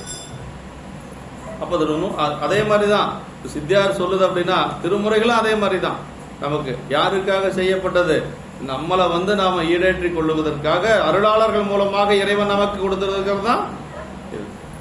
அதான் பண்ணிய செந்தமிழ் மாலை பாடுவித்து என் சிந்தை மையக்கருத்த திருவள்ளினானார். யாரு? அப்பர் சாமி பாடுறாரு இல்லைங்களா. பண்ணிய செந்தமிழ் மாலை பாடுவித்து அப்படின்னாரு. அவர் பாடையா யார் பாடினா? பெருமான் உள்ள இருந்து பாடியது திருமுறை. அதே மாதிரி நாயகனை தன்னடிகள் பாடுவித்த நாயகனைனார். எனதுரை தனதுரையாக ஞானசம்பந்த பெருமான் எல்லாருமே அப்படிதான் பாடிய சொல்லியிருக்கிறாங்க. அப்ப உள்ள இருந்து உணர்த்தி பாடியது திருமுறைகள் அப்படிங்க. அதான் அம்மையாருடைய புராணத்துல ரொம்ப தெளிவா சொல்றாரு இல்லைங்களா. அம்மையாருடைய புராணத்துல ரொம்ப அற்புதமா சொல்றாரு சேக்கிழார் பெருமான். அப்படியே ஊறி திளைத்த ஞானத்தால் பாடியது அப்படின்னு சொல்லி அற்புத திருவந்தாது எப்படி பாடினாங்க அப்படின்னா, உள்ள ஊறி திளைத்த ஞானத்தால் பாடியது அப்படின்னு சொல்லி சொல்லுவார். எல்லாம் அந்த இடம் பாட்டு முதல் வரி எனக்கு உற்பவித்து எழுந்த ஒருமையில், உற்பவித்து எழுந்த ஞானத்து ஒருமையில் உமைகோன் தன்னை அற்புத திருவந்தாதை அப்பொழுது அருளி செய்தார் அப்படின்னு. எப்படிங்க? உற்பவித்து எழுந்த ஞானத்து ஒருமையில் அப்படின்னார். ஞானத்து ஒருமைனா என்ன? பெருமான் தான் இருந்திருக்கிறார் உள்ள. ஒருமைனா அவ்வளவுதான், வேற எதுவும் அங்க கிடையாது. உற்பவித்து எழுந்த ஞானத்து ஒருமையில் உமைகோன் தன்னை அற்புத திருவந்தாதி அப்பொழுது அருளி. அப்ப எப்படி இருந்திருக்கும் பாருங்க அந்த 101 பாட்டு. அப்படியே நெஞ்ச உருக்கிற மாதிரி பாடு. ஐயா எளிமையா விளக்கு எழுதியிருக்கிறார். ராகவையா நூலை அடியேன்னு அந்த நூல் தான் வச்சுக்கிறேன் நான். அதுல விளக்கம் எழுதி இரட்டைமணி மாலைக்கு எழுதியிருக்கிறாரு. அதே மாதிரி இது இன்னொரு பதிகம் இருக்கு இல்லைங்க, திரு இரட்டைமணி மாலை கோயில் மூத்த திருப்பதி, கோயில் பதிகம் மூத்த திருப்பதிகம், அதுக்கும் எழுதியிருக்கிறாரு. அதுல முக்கியமானது எது அப்படிங்கிறதையும் எடுத்து கொடுத்துருக்கிறாரு. எல்லாருமே படிச்சா புரிஞ்சுக்கக்கூடிய அளவுக்கு அந்த நூல் இருக்கு. அம்மையாருடைய வாக்கும் வாழ்வும் இல்லைங்களா, வாக்கும் வாழ்வும் அப்படின்ட்டு ரொம்ப அருமையா இருக்கு. அதுல சொல்றார். அப்ப திருமுறைகள் எதுக்காக நமக்கு, இந்த சாத்திரங்கள் திருமுறைகள் எல்லாமே நாம ஈடேற்றிக் கொள்வதற்காக இறைவனால் கொடுக்கப்பட்டது. அதை நம்ம மறந்துடக்கூடாது. வேற யாரும் கிடையாது. ரொம்ப உயர்ந்த நிலையில் இருக்கக்கூடியவங்களுக்கும் கிடையாது, ரொம்ப கீழே இருக்கிறவங்களுக்கும் கிடையாது. கீழே இருக்கிறவங்களை கொடுத்து அவனால் அதை ஜீரணிக்க முடியாது, அவனால் உட்கொள்ள முடியாது. அதனால நம்மள மாதிரி இருக்கிறவங்களுக்காகத்தான் அருளாளர்கள் இதை கொடுத்துருக்கிறாங்க. அது சித்தியார் தெளிவா சொல்லுது. இப்ப சிவஞான போதத்தில் அதே தான் சொல்றாரு. சிவம் என்னும் அந்த தரம் சிந்தை நேர்நோக்க பவமென்றாம் கண்வாசகத்தின் சிவம் உண்டாம் ஒன்றும் இரண்டும் வளர்த்தார்க்கு இங்கு ஒன் குருவால் இன்று இந்நூல் மும்மை மலர்க்கு. பாருங்க, மும்மை மலர்க்குன்னா சகலர்க்குன்னு அர்த்தங்க. நாம 3 மலம் இருக்கக்கூடியவன் நம்ம தான். ஆணவம், கண்மம், மாயை. ஒரு மலத்தார் அப்படின்னா விஞ்ஞானகலர். ஆணவம் மட்டும் இருக்கக்கூடியவங்க விஞ்ஞானகலர், அவங்களுக்கு செய்யல. அதே மாதிரி 2 மலம் அப்படிங்கிறது பிரளயாகலர். ஆணவம், கண்மம் இருக்கு, மாயை கிடையாது. அங்க 3 மலமும் இருக்கிறது மகராச மூட்டம் நாம தான். நம்மளுக்கு எது இல்லாதது இல்ல. அவங்க எல்லாம் பாரு 1 தான் வச்சிருக்கிறாங்க, இன்னொருத்தர் 2 தான் வச்சிருக்காங்க. நமக்கு பாருங்க எவ்வளவு ஒரு இதுன்னு. அதாவது 7ஆம் நூற்பா படிச்சா எனக்கு ஒரு சிரிப்பா வரும். அதுல என்ன சொல்றாருன்னா, யாவையும் சூனியம் சத்ததிர் ஆகலின், சத்தே அறியாது அசத்து இலது அறியாது, இருதரன் அறிவுள்ளது இரண்டால் ஆன்மானாரு. அருமையா எனக்கு படிச்ச சிரிப்பு வரும். என்னன்னா, அதாவது அவனே யாவையும் சூனியம் சத்ததிர் அப்படின்னாரு. அதாவது சிவபெருமான் முன்னாடி பாசப்பொருள்கள் முனைத்து நிற்காது. அதனால சிவபெருமான் வந்து அந்த பாசப்பொருளை அறிய முடியாது இல்லைங்களா. அப்புறம் அந்த பாசப்பொருள்களுக்கு அறிவில்லை, அதுவும் சிவபெருமான் அறிய முடியாது. இந்த 2ஐயும் அறியக்கூடிய ஒரு ஆள் யாருன்னா நம்ம தான் அப்படிங்கிறாரு. எவ்வளவு பெருசு பாருங்க. இந்த 2ஐயும் அறியக்கூடியது ஆன்மா தான். ஆமா, அதாவது ஒண்ணு இல்ல, ஒரு எரிஞ்சிட்டு இருக்கிற நெருப்பு இருக்குது. அந்த நெருப்புக்கு முன்னாடி வைக்கப்புல் போய் கொண்டு வச்சா எப்படி இருக்கும்? பொசுங்கி போயிடும். சிவபெருமான் முன்பாக பாசப்பொருள்கள் முனைத்து தோன்றாது. அதான் யாவையும் சூனியம். சூனியம்னா எல்லாம் அழிஞ்சு போயிடும். யாவையும் சூனியம் சத்ததிர் ஆதலின், சத்தே அறியாது. அப்ப இறைவனால வந்து பாசப்பொருள்களை அறிய முடியாதுன்ட்டாரு. அப்புறம் என்ன சொல்றாரு? அசத்துனா பாசப்பொருள்கள், ஆணவம், கண்மம், மாயை, அதுக்கு அறிவில்லை. அதனால அதுவும் சிவபெருமான அறிய முடியாது. இந்த சிவபெருமானே அறிய முடியும், அதே மாதிரி பாசப்பொருள்களே அறிய முடியும். அப்படி ஒரு பொருள் இருக்கு, அதுதான் ஆன்மா அப்படின்னு. அது படிக்கிற போதெல்லாம் எனக்கு சிரிப்பா வரும். ஆமா, பாசப்பொருளை எப்ப அறிய முடியும்? பெத்தத்துல இல்லைங்களா. இப்ப நமக்கு பாசப்பொருளை அறிய முடியும். முக்தியில யாரும் அறிய முடியும்? சிவத்தை அறிய முடியும். அதான் ஆன்மாவுடைய சிறப்பு இலக்கணம். 7ஆம் சூத்திரம் ரொம்ப நல்ல சூத்திரம், படிச்சுங்க, மனப்பாடம் பண்ணிக்கங்க. ஆமா, இப்ப இதுல சொல்றாரு சிவம் என்னும் அந்ததர அப்படின்னா, சீவன் என்ற நிலைமையை நீங்கி சிவம் என்ற தன்மையடைந்து சித்தாந்தத்தை உடைய மாணாக்கனே. அந்ததர அப்படின்னா ரொம்ப உயர்வான ஒரு சொல்லுங்க. அந்ததர அப்படின்னா ரொம்ப உயர்ந்த நிலையில் இருக்கக்கூடியவனே அப்படின்னு சொல்லி சொல்றாரு. ஏன்னா இப்ப எப்படி இருக்குது ஆன்மா? அப்படி சிவத்தை உணர்ந்து அப்படி ஒரு பக்குவ நிலையில இருக்கு. அதனால அந்ததர அப்படின்னாரு. சிந்தை நேர் நோக்க பவமென்றாம் கண்வா சகத்தின் அப்படின்னாரு. அப்படின்னா சீவன் என்ற நிலைமை நீங்கி சிவம் என்ற தன்மை அடைந்த சித்தாந்தத்தையுடைய மாணாக்கனே, 1 2 மலத்தார்க்கு அப்படின்னார். 1 2 மலம்னா ஒரு மலம் விஞ்ஞானகலர், 2 மலமுடைய பிரளயாகலர் ஆகியோருக்கு முறையே வெளிப்படாமல் அறிவுணல் நின்று அருட்பார்வையால் நோக்குதலாலும். அவங்களுக்கெல்லாம் சாமி வந்து நம்ம மாதிரி ஒரு மானுட சட்டை தாங்கி வரமாட்டார். அவங்களுக்கு எப்படி வருவாரு? அவங்களுக்கு அறிவுக்கு அறிவாக இருந்து சாமி வந்து உணர்த்துவார். 1 மல ஆன்மாக்களுக்கு அறிவுக்கு அறிவாக உள்ளிருந்தே உணர்த்துவாரு. 2 மல ஆன்மாக்களுக்கு எப்படி உணர்த்துவார? மான்மழுவோடு திருநீலகண்டத்தோட வந்து உணர்த்துவார். இப்படி அந்த 2 ஆன்மாக்களுக்கு. அப்புறம் கண்வாசகத்தின் தெய்வ உடைவில் நின்று திருநோக்கு பரிசம் வாசகம் முதலியவற்றால் செய்யும் தீக்கைகளாலும் பவம் என்றாம் பிறவிக்கு காரணமாகிய பசுத்துவம் இல்லாமல் நீங்கும் அப்படின்னார். அது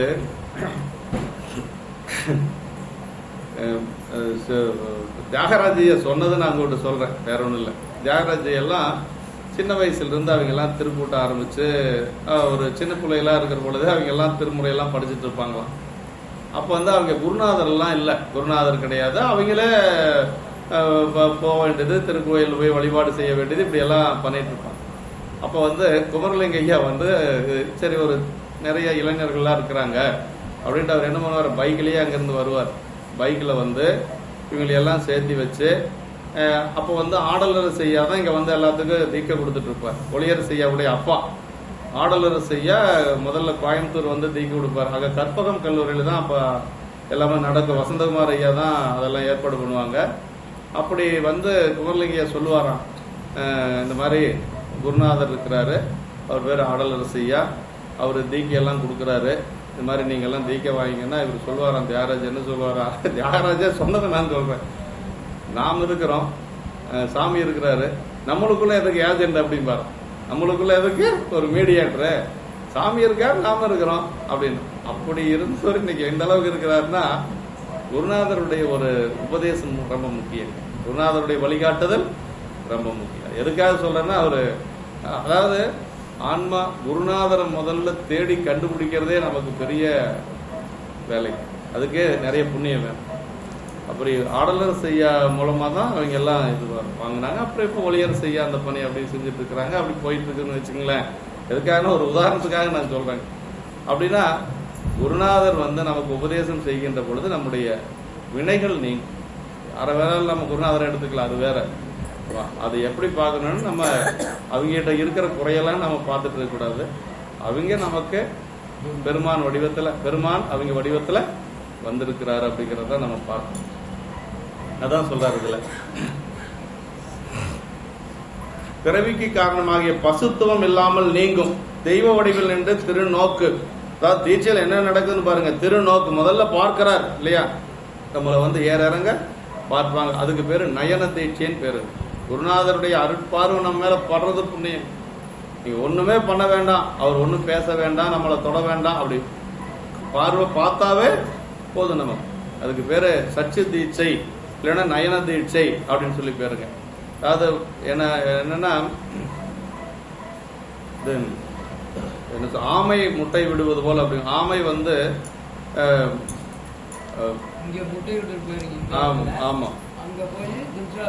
அது நினைச்ச மாத்திரத்திலேயே நினைச்சாவே குஞ்சு பறிக்கும் ஆமை. இது தவளை தான் பார்த்தா குஞ்சு பறிக்கிறது தவளை. மீன் ரைட், ஆமா, பார்வையால் இது பண்றது மீன்.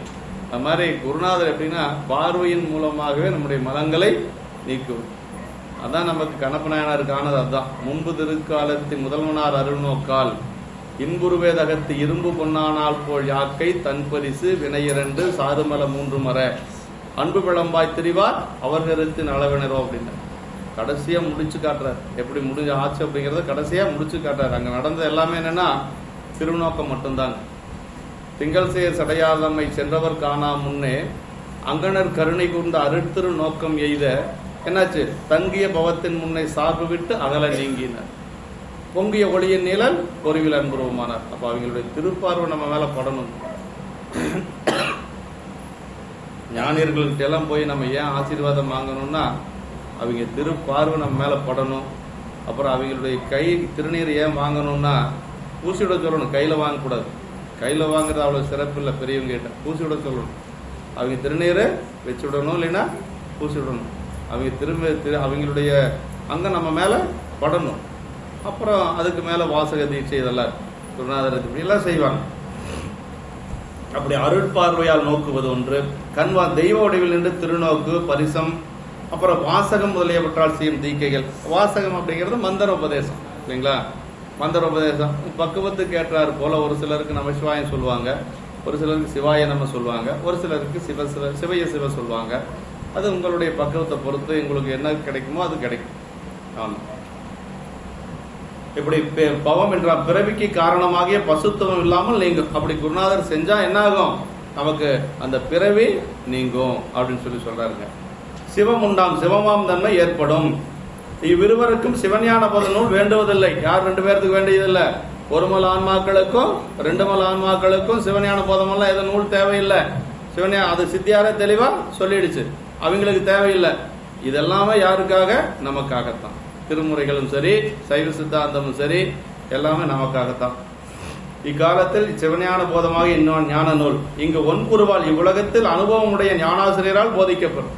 அது யாருகிட்ட கேட்கணுமா, நல்ல ஞானாசிரியர்கிட்ட கேட்கணும் அப்படின்னு சொல்லி சொல்றாரு. சிவபெருமான் உயிரை தானாக செய்தமையால் சீவன் என்ற தன்மை நீங்கி சிவம் என்று கூறப்படும் தன்மையை பெற்ற வேதாந்தத்தின் தெளிவாகிய சித்தாந்தத்தையுடைய மாணாக்கனே அப்படின்னார். வேதாந்தத்தின் தெளிவாகிய சித்தாந்தத்தையுடைய மாணாக்கனே சிவபெருமான் விஞ்ஞானகளருக்கு அவருடைய அறிவில் நின்று உணர்த்துவான். பிரளயகளருக்கு 4 தோல் நீலகண்டம் போலே வடிவமுடையவனாக தோன்றி அருள் புரிவான். அவ்விருவருக்கும் வேறான மும்மலமுடைய சகலருக்கு இந்த உலகத்தில் சிறந்த ஞான குருவால் சிவஞான போதமாக நூல் போதிக்கப்படும். ஆமா, சாமி நேரடியா வந்தெல்லாம் யாருக்கும் உபதேசம் பண்ணிட்டு எல்லாம் இருக்க மாட்டாரு. அவருடைய பிரதிநிதியாக நம்முடைய குருநாதர்கள் நமக்கு அவர் அதிர்ஷ்டித்து நின்று அப்படின்னு சொல்லி சொல்லணும். ஆமா, அவரால் ஆவேசிக்கப்பட்டு அவருடைய அருள் பெற்ற குருநாதர்கள் நமக்கு சாமி நம்மள மாதிரி தான் காட்டுவார். நம்மள மாதிரியே அவங்க உலகில் இருப்பாங்க. ஆனா நம்மளும் அவங்களும் ஒன்றும் நாம நினைச்ச கூடாது. அவங்களுக்கு மனைவி இருப்பாங்க, மக்கள் இருப்பாங்க, உலகில் இருப்பாங்க. ஆனா அது நம்மளும் அவங்களும் ஒன்றும் நம்ம நினைச்ச கூடாது. நம்மளிருந்து அவங்க வேறுபட்டவர்கள், நம்மை ஆட்கொள்ள வந்த பெரியவர்கள். இறைவரே நமக்கு அந்த மாதிரி ஒரு வடிவம் தாங்கி வந்திருக்கிறார் அப்படின்னு தான் நம்ம பார்க்கணும்.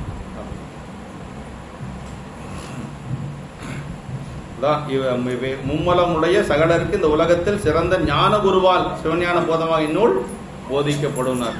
அந்தம் அப்படின்னா வேதாந்தம், தரம் மேலான வேதாந்தத்தின் மேலான சைவ சித்தாந்தம் வல்லவனை அந்த தர அப்படின்னா வேதாந்தத்தின் மேலான சைவ சித்தாந்தம். ஆமா, வேதாந்தம் என்பது பொதுங்க. வேதம் என்பது பொது, ஆகமம் என்பது சிறப்பு. அதுக்கு ஆகமம் அப்படிங்கறதுதான் சைவ சித்தாந்தம். ஆகமம் அப்படிங்கறது முப்பொருள் உண்மையை சொல்லக்கூடியது இல்லைங்களா? பதி பசு பாசம் எனப்பகர் மூன்றில் பதியனை போல் பசுபாசம் அனாதி, பதியனை சென்றனகா பசுபாசம், பதியணையில் பசுபாசம் நில்லாவேன்னு திருமந்திரம் சொல்லுது நமக்கு. இப்ப திருமந்திரத்துல சொல்லக்கூடியது ஆகமம் தான். தமிழ் ஆகமம் அப்படின்னு சொல்லி சேக்கிழார் பெருமானே சொல்ற. தமிழ் ஆகமம்னு தான் ஆசிரியர் ஐயா சொல்றார். சிறப்பு பாயிரன் நூலாசிரியருடைய பெயர் சொல்றார். எந்தை சனத்குமாரன் ஏத்தி தொலை இயல்பாய் நந்தி உரைத்தருளும் ஞான நூல் சிந்தை செய்து தான் உரைத்தான் மெய்கண்டான் தரணியோர் தாம் உணர ஏது திருட்டாந்தத்தால் இன்று அப்படின்னா எந்தை சனத்குமாரன். இப்ப இது யாரு சொல்றாங்க? மெய்கண்டார் பாடி இருக்கிறார் இல்லையா? மெய்கண்டார் எந்தை சனத்குமாரன் எம் ஞான தந்தையார் சனத்குமார முனிவர் ஏத்தி தொலை சுதித்து வணங்க நந்தி உரைத்தருளும் ஞான நூல் அப்படின்னு திருநந்தி தேவர் உபதேசி தருளிய ஞான நூலை சிந்தை செய்து நம்ம ஆராய்ச்சி செய்து என்ன செய்யணுமா? தரணியோர் தாம் உணர உலக மக்கள் சித்தாந்த ஞானத்தை உணரும் பொருட்டு ஏது எடுத்துக்காட்டு முதலியவற்றால் மெய்கண்ட தேவர் சிவஞான போதம் என்று தமிழ் மொழியில் முதல் நூலாக செய்தான். மெய்கண்டாரும் அருளந்தி சிவமும் சிவஞான போதம் என்று எங்கும் நூலின் பெயரை குறிக்கவில்லை. உமாவதி சிவன் தான் இதை சிவஞான போதம் சொல்லியிருக்கிறார். தெரித்த குருமுதல்வர் சிவஞான போதம் செப்பினர் என்று சிவபிரகாசத்தில் தான் வருது. இது சிவஞான போதம் சொன்னதே யாரு? உமாவதி சிவாச்சாரியர் தான் சொல்லியிருக்கிறார். அருளந்தி சிவாச்சாரியர் கூட சொல்லல, சிவஞான போதம் சொன்னது. நமக்கு குருமரபு எப்படி வருது அப்படின்னா சந்தான மரபு, அகச்சந்தானம் புறச்சந்தானம் ரெண்டு இருக்குதுங்க. அகச்சந்தானத்துல முதல் குருநாதர் யாருன்னா நம் குரு மரபுக்கெல்லாம் முதல் குருநாதர் நந்திய பெருமான். நந்திய பெருமான் யாருக்கு உபதேசம் பண்ணார்? சனத்குமாருக்கு உபதேசம் பண்ணார். சனத்குமார் யாருக்கு உபதேசம் பண்ணார்? சத்தியஞான தரிசனங்களுக்கு உபதேசம் பண்ணார். சத்தியஞான தரிசன பரஞ்சோதி முனிவருக்கு உபதேசம் பண்ணார். பரஞ்சோதி யாருக்கு உபதேசம் பண்ணார்? இப்படிதான் குருமரம். இது நாலும் அகச்சந்தானம். அகச்சந்தானம் என்ன? கைலாயத்தில் இருக்கக்கூடியது அகம், இந்த மண்ணோடத்தில் இருக்கக்கூடியது புறம். அதான் புறச்சந்தானம் அகச்சந்தானம் அப்படிங்கிறது. அப்ப அகச்சந்தானத்துல முதல் குருநாதர் நந்திய பெருமான். நந்திய பெருமான் யார்கிட்ட உபதேசம் வாங்கினார்? சிவபெருமான் உபதேசம் வாங்கினார். அவன் நந்திய பெருமான் தான் முதல் குருநாதர் நமக்கு. நந்திய பெருமான் மூலமாக சனத்குமாரர், சனத்குமாரர் மூலமாக சத்தியஞான தரிசனிகள், சத்தியஞானிகள் தரிசனிகள் மூலமாக பரஞ்சோதியார். பரஞ்சோதியார் என்ன பண்ணார்னா மெய்கண்டாருக்கு உபதேசம் செய்கின்ற பொழுது அவருடைய பெயரை வைக்கல. பாருங்க எவ்வளவு பெரியவங்க பாருங்க. அவருடைய குருநாதர் பெயரை வச்சார். அவருடைய பெயர் பரஞ்சோதியார் தானே வச்சிருக்கணும் மெய்கண்டாருக்கு. மெய்கண்டாருடைய பெயர் என்ன அப்படின்னா சுவேதவன பெருமாள், வெண்காட்டு பெருமானுடைய பெயர் சுவேதவன பெருமாள். தன்னுடைய பெயர் வைக்கல, அவர் தன்னுடைய குருநாதருடைய பெயர் வச்சிருக்கிறார். சத்தியஞான தரிசனம் அப்படின்னா வடமொழி, அதை மெய்கண்டார்னு தமிழ் படுத்தி மெய்கண்டார்னு பேரை வச்சுட்டு போயிட்டார். இந்த குழந்தைக்கு பேர் என்ன அப்படின்னா 2 வயசு குழந்தை. அவரு அங்க திருவண்ணைநல்லூர்ல மேல இருந்து அப்படியே விண்ணில இருந்து கீழே இறங்கி அந்த குழந்தை, அந்த விமானம் தடைப்படுது, கீழே இறங்கி பார்த்தா அந்த குழந்தை நல்ல ஒரு ஞான திரட்சியா இருக்குது. ஆமா, ஞானசம்பந்த பிள்ளையார் 3 வயதுல ஞானம் பெற்றார். ஞானசம்பந்த பிள்ளையாருடைய திருமுறை பாடி பிறந்த குழந்தை மெய்கண்டார் 2 வயசுல ஞானம் பெற்றார். பிள்ளையாருடைய பெருமை என்னன்னு பாருங்க. இதுக்கு யாரு? மெய்கண்டார் அவதாரத்துக்கு காரணமே பிள்ளையாருடைய தேவாரம் தான். கண்காட்டும் முதலானும் கடல் காட்டும் கையானும் என்று சொல்லக்கூடிய பதிகம் தான். அவருக்கு பிறப்பால குழந்தை இல்லைன்னு சொல்லிட்டாங்க. மெய்கண்டாருடைய அப்பா அச்சுத கலப்பாளருக்கு பிறப்பால குழந்தை இல்லை, உனக்கு இனிமேல் இந்த பிறப்புல குழந்தை இல்லை. ஆனா அவர் என்ன செஞ்சார் அப்படின்னா தன்னுடைய குருநாதர், அவருடைய குருநாதர் குலகுரு தான் அருணந்தி சிவாச்சாரியார். அருணந்தி சிவாச்சாரியார் வீட்டுக்கு வர சொல்லி பாத பூஜை எல்லாம் செஞ்சு அன்னம்பாளிப்பு செஞ்சு அவர் என்ன செஞ்சார் அப்படின்னா எனக்கு குழந்தை பேர் இல்லை, நீங்க குழந்தை பேரு எனக்கு வேணும் அப்படின்னு சொல்லி கேட்கிற பொழுது கயிறு சாத்துறாங்க. திருமுறையில கயிறு சாத்துறாங்க. கயிறு சாத்தி எடுக்கிற பொழுது வேயடையா பிரிவெய்தும் பிள்ளையனோடு உள்ள நினைவு ஆயனவே வரம் பெறுவர் ஐயுற வேண்டா ஒன்றும் வேயனதுல விவங்கன் வெண்காட்டு முக்குல நீர் தோய்வினையாம் அவர் தம்மை தோயா அந்த பதிகம் வருது. அந்த பதிகம் வந்தோடனே இவர் என்ன பண்றாரு அப்படின்னா, அச்சுத கலப்பாளர் தன்னுடைய மனைவியோட திருவெண்காடு போறார். திருவெண்காடு போய் 40 நாள் 41 நாள் அங்க விரதம் இருந்து வழிபாடு செஞ்சு முக்குளத்துல நீராடி வர்றாரு. தினசரி இந்த பதிகத்தை பாடுறாரு. யாரு? இந்த ஞானசம்பந்த பிள்ளையாருடைய பதிகத்தை பாடுறாரு.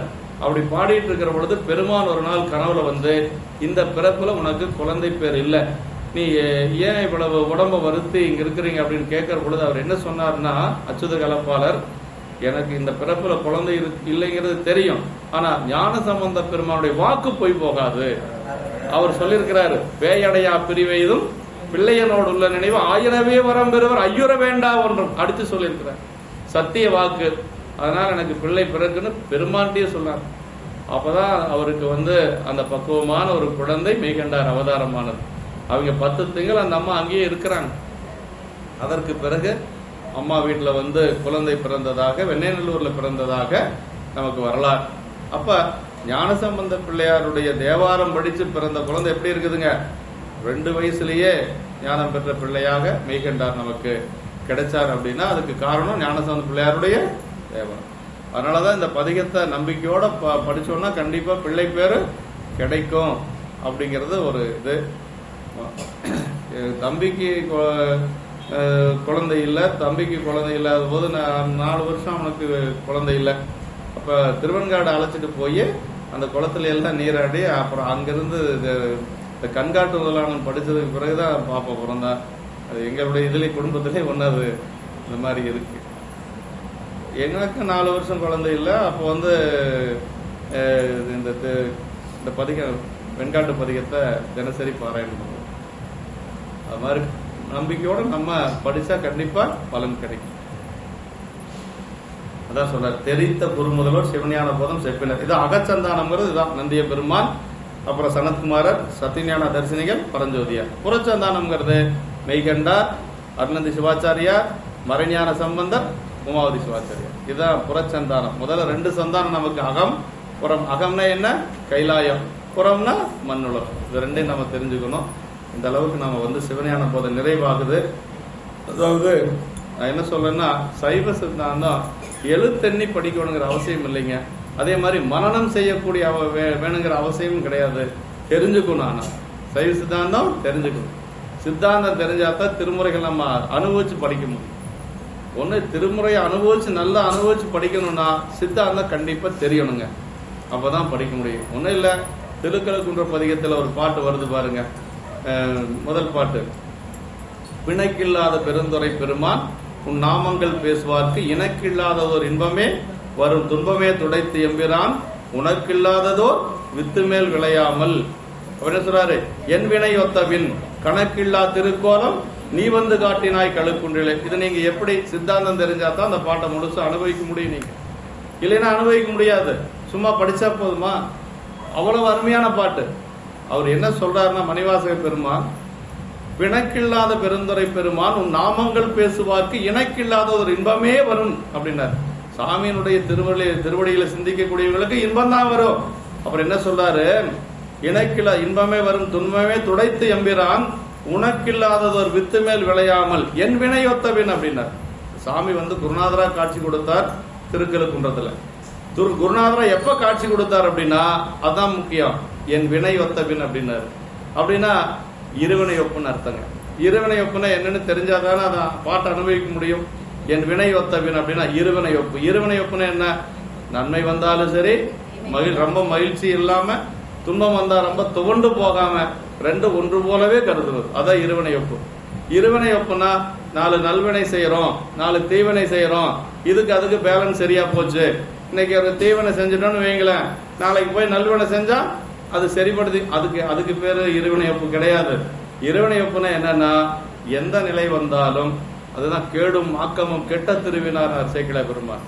கேடும் ஆக்கமும் கெட்ட திருவினார் அப்படின்னார். ஓடும் செம்பொண்ணும் ஒக்கவே நோக்குவார். ஓடும் செம்பொண்ணும் ஒக்கவே நோக்குவாருங்கிறதுக்கு சேப்பனையை உரை பார்க்கணும். என்ன சொல்றாரு, ஓடும் அப்படிங்கிறது வறுமை நிலை, செம்பொன் அப்படிங்கிறது செம்மை நிலை. ரெண்டுலே ஒன்று போலவே பணி செய்யக்கூடியவர்கள் நம்முடைய அடியார். அதுக்கு உதாரணம் இளையான்குடி மாறனார். செல்வம் மேவிய நாளில் செயல் செய்வதென்றையும் அல்லல் நல்குறவான போதிலும் வல்லல் என்று அறிவிக்கவே அப்படின்னா, அதுதான் நாயன்மார்களுக்கு நமக்கு இருக்கக்கூடிய வேறுபாடு. அப்ப என் வினை ஒத்தவின் அப்படின்னா என்ன வினை, இருவினை ஒப்பு அப்படிங்கிறது எப்ப தெரியும், சித்தாந்தம் படிச்சா தான் தெரியும். என் வினை ஒத்தவின் கணக்கில்லா திருக்கோலம் நீ வந்து காட்டினாயினார். எப்போ வந்து சாமியினுடைய திருக்கோலம் நமக்கு கிடைக்கும், இருவினை ஒப்பு வந்தாதான் கிடைக்கும். அதான் ரொம்ப முக்கியம். கணக்கில்லா திருக்கோலம் நீ வந்து காட்டினாய் கருக்குன்றில. ஒரு உதாரணத்துக்கு மட்டும் தான் நான் சொல்றேன். ஆமா, இருவினை ஒப்பு வந்தா என்ன ஆகுன்னா மலபரிபாகமாகும். மலபரிபாகமாகும்னு என்ன ஆச்சுன்னா என்ன ஆகும், சக்தி நிவாதமாகும். சக்தி நிவாதங்கிறது என்ன, திருவருள் சக்தி ஆன்மாவில் பதியறது. இதுதான் ஒரு ஸ்டெப் பை ஸ்டெப்பா நடக்கும், ஒரே நேரத்தில் நடக்கும். இது ஒரு 6 மாசம் கழிச்சு, அது ஒரு 6 மாசம் கழிச்சு, அப்படி கிடையாது, ஒரே நேரத்தில் நடக்கும். ஒரு பெரிய ஒரு பாசம் பிடிச்ச ஒரு கிணறுன்னு வச்சுங்களேன், அதுல ஒரு கல்லு போட்டா என்ன ஆகும், பாசமெல்லாம் நீங்கும். அது மாதிரி இந்த ஆன்மாவில் திருவருள் சக்தி பதிஞ்சாச்சு அப்படின்னு சொன்னா நமக்கு இருக்கக்கூடிய பாசங்கள் எல்லாம், நமக்கு இருக்கக்கூடிய மலங்கள் எல்லாம் நீங்கி போய். அது மாதிரிதான் நமக்கு வந்து சைவ சித்தாந்தம் அதுக்காகத்தான் தெரிஞ்சுக்கணும். ஆமா, மற்றுவார் குழலாளோடு மால்விடை இத்தமா உகந்தேறும் இறைவனார் கட்டு நீத்தவருக்கு இன்னருளே செய்யும் சிட்டர் போலும் சிறா. கட்டு நீத்தவர்னா என்ன, அது கட்டுன்னா என்ன நமக்கு தெரியணும் இல்ல. அதுதான் நமக்கு இந்த பந்த பாசங்கள் அப்படிங்கிறது தான் கட்டு. கட்டு நீத்தவருக்கு இன்னருளே செய்யும் சிட்டர் போலும் சிறாப்பட்டி செல்வன. அப்ப இதெல்லாம் திருமுறை நம்ம அனுபவிக்கணும் அப்படின்னா சித்தாந்தம் கண்டிப்பா தெரியணும் அப்படிங்கிறதா. அதாவது ரொம்ப தலைகளா 12 சூத்திரத்தையும் மனப்பாடம் பண்ணி ஒப்பிக்கவெல்லாம் சொல்லல யாரும், என்னங்கிறது தெரிஞ்சுக்கணும். நாம யாரு, சாமி யாரு, நம்மளை விடாம தடுக்கிறது யாரு, மலங்கள் தான் தடுக்கு, ஆணவ மலம் தான் தடுக்குது. அந்த ஆணவ மலத்தை நீக்கிறதுக்கு என்ன செய்யறது, நல்லா தூங்குற பாப்பா அப்படியே படுக்க வச்சுக்கோங்க, மடி முடிச்சிடலாம். அதனால குழந்தை பாவம் அது என்ன செய்யுது. அதனால நம்ம சித்தாந்தம் கண்டிப்பா வேணும். பெயர் பதிவு செய்யாதவங்க கண்டிப்பா பண்ணிக்கங்க. கொஞ்சம் ரொம்பலாம் நம்ம டீப்பா போறது இல்லை, மேலோட்டமா தான் பாக்குறோம். இப்ப நம்ம சொன்னதே கூட 12ஆம் சூத்திரமா இருக்கனால பெரியவரான வகுப்புலையும் சொல்லுவதற்கு ஏற்ற ஒரு நூற்பா 12ஆம் நூற்பா சரிங்களா. அதனால இன்றோடு நம்ம இந்த தொகுப்பு நிறைவாயிடுச்சு. அடுத்த வாரம் அப்பர் சாமிகளுடைய இன்னும் 2 வாரம் தான் இருக்கு. அப்பர் சாமியுடைய வரலாறு நிறைவாக போகுது. இன்னொரு 10-15 பாட்டு தான் இருக்குன்னு நினைக்கிறேன். இந்த முறை நம்ம வந்து அதிகம் நிறைய சிந்திச்சதுனால கொஞ்சம் இது காலதாமமாச்சு, பரவாயில்ல. மீண்டும் நாம எப்ப சிந்திக்க போறோமோ அதனால அது ஒரு திருவருளாக கருதி இதோட நாம நிறைவு செஞ்சுக்கலாம். என்றும் இன்பம் பெருகு முயல்வினால் ஒன்று காதலின் துள்ளமும் ஓங்கிட மன்றுளார் அடியார் அவர் வான்புகழ் நின்றதெங்கும் நிலவி உலகலாம்.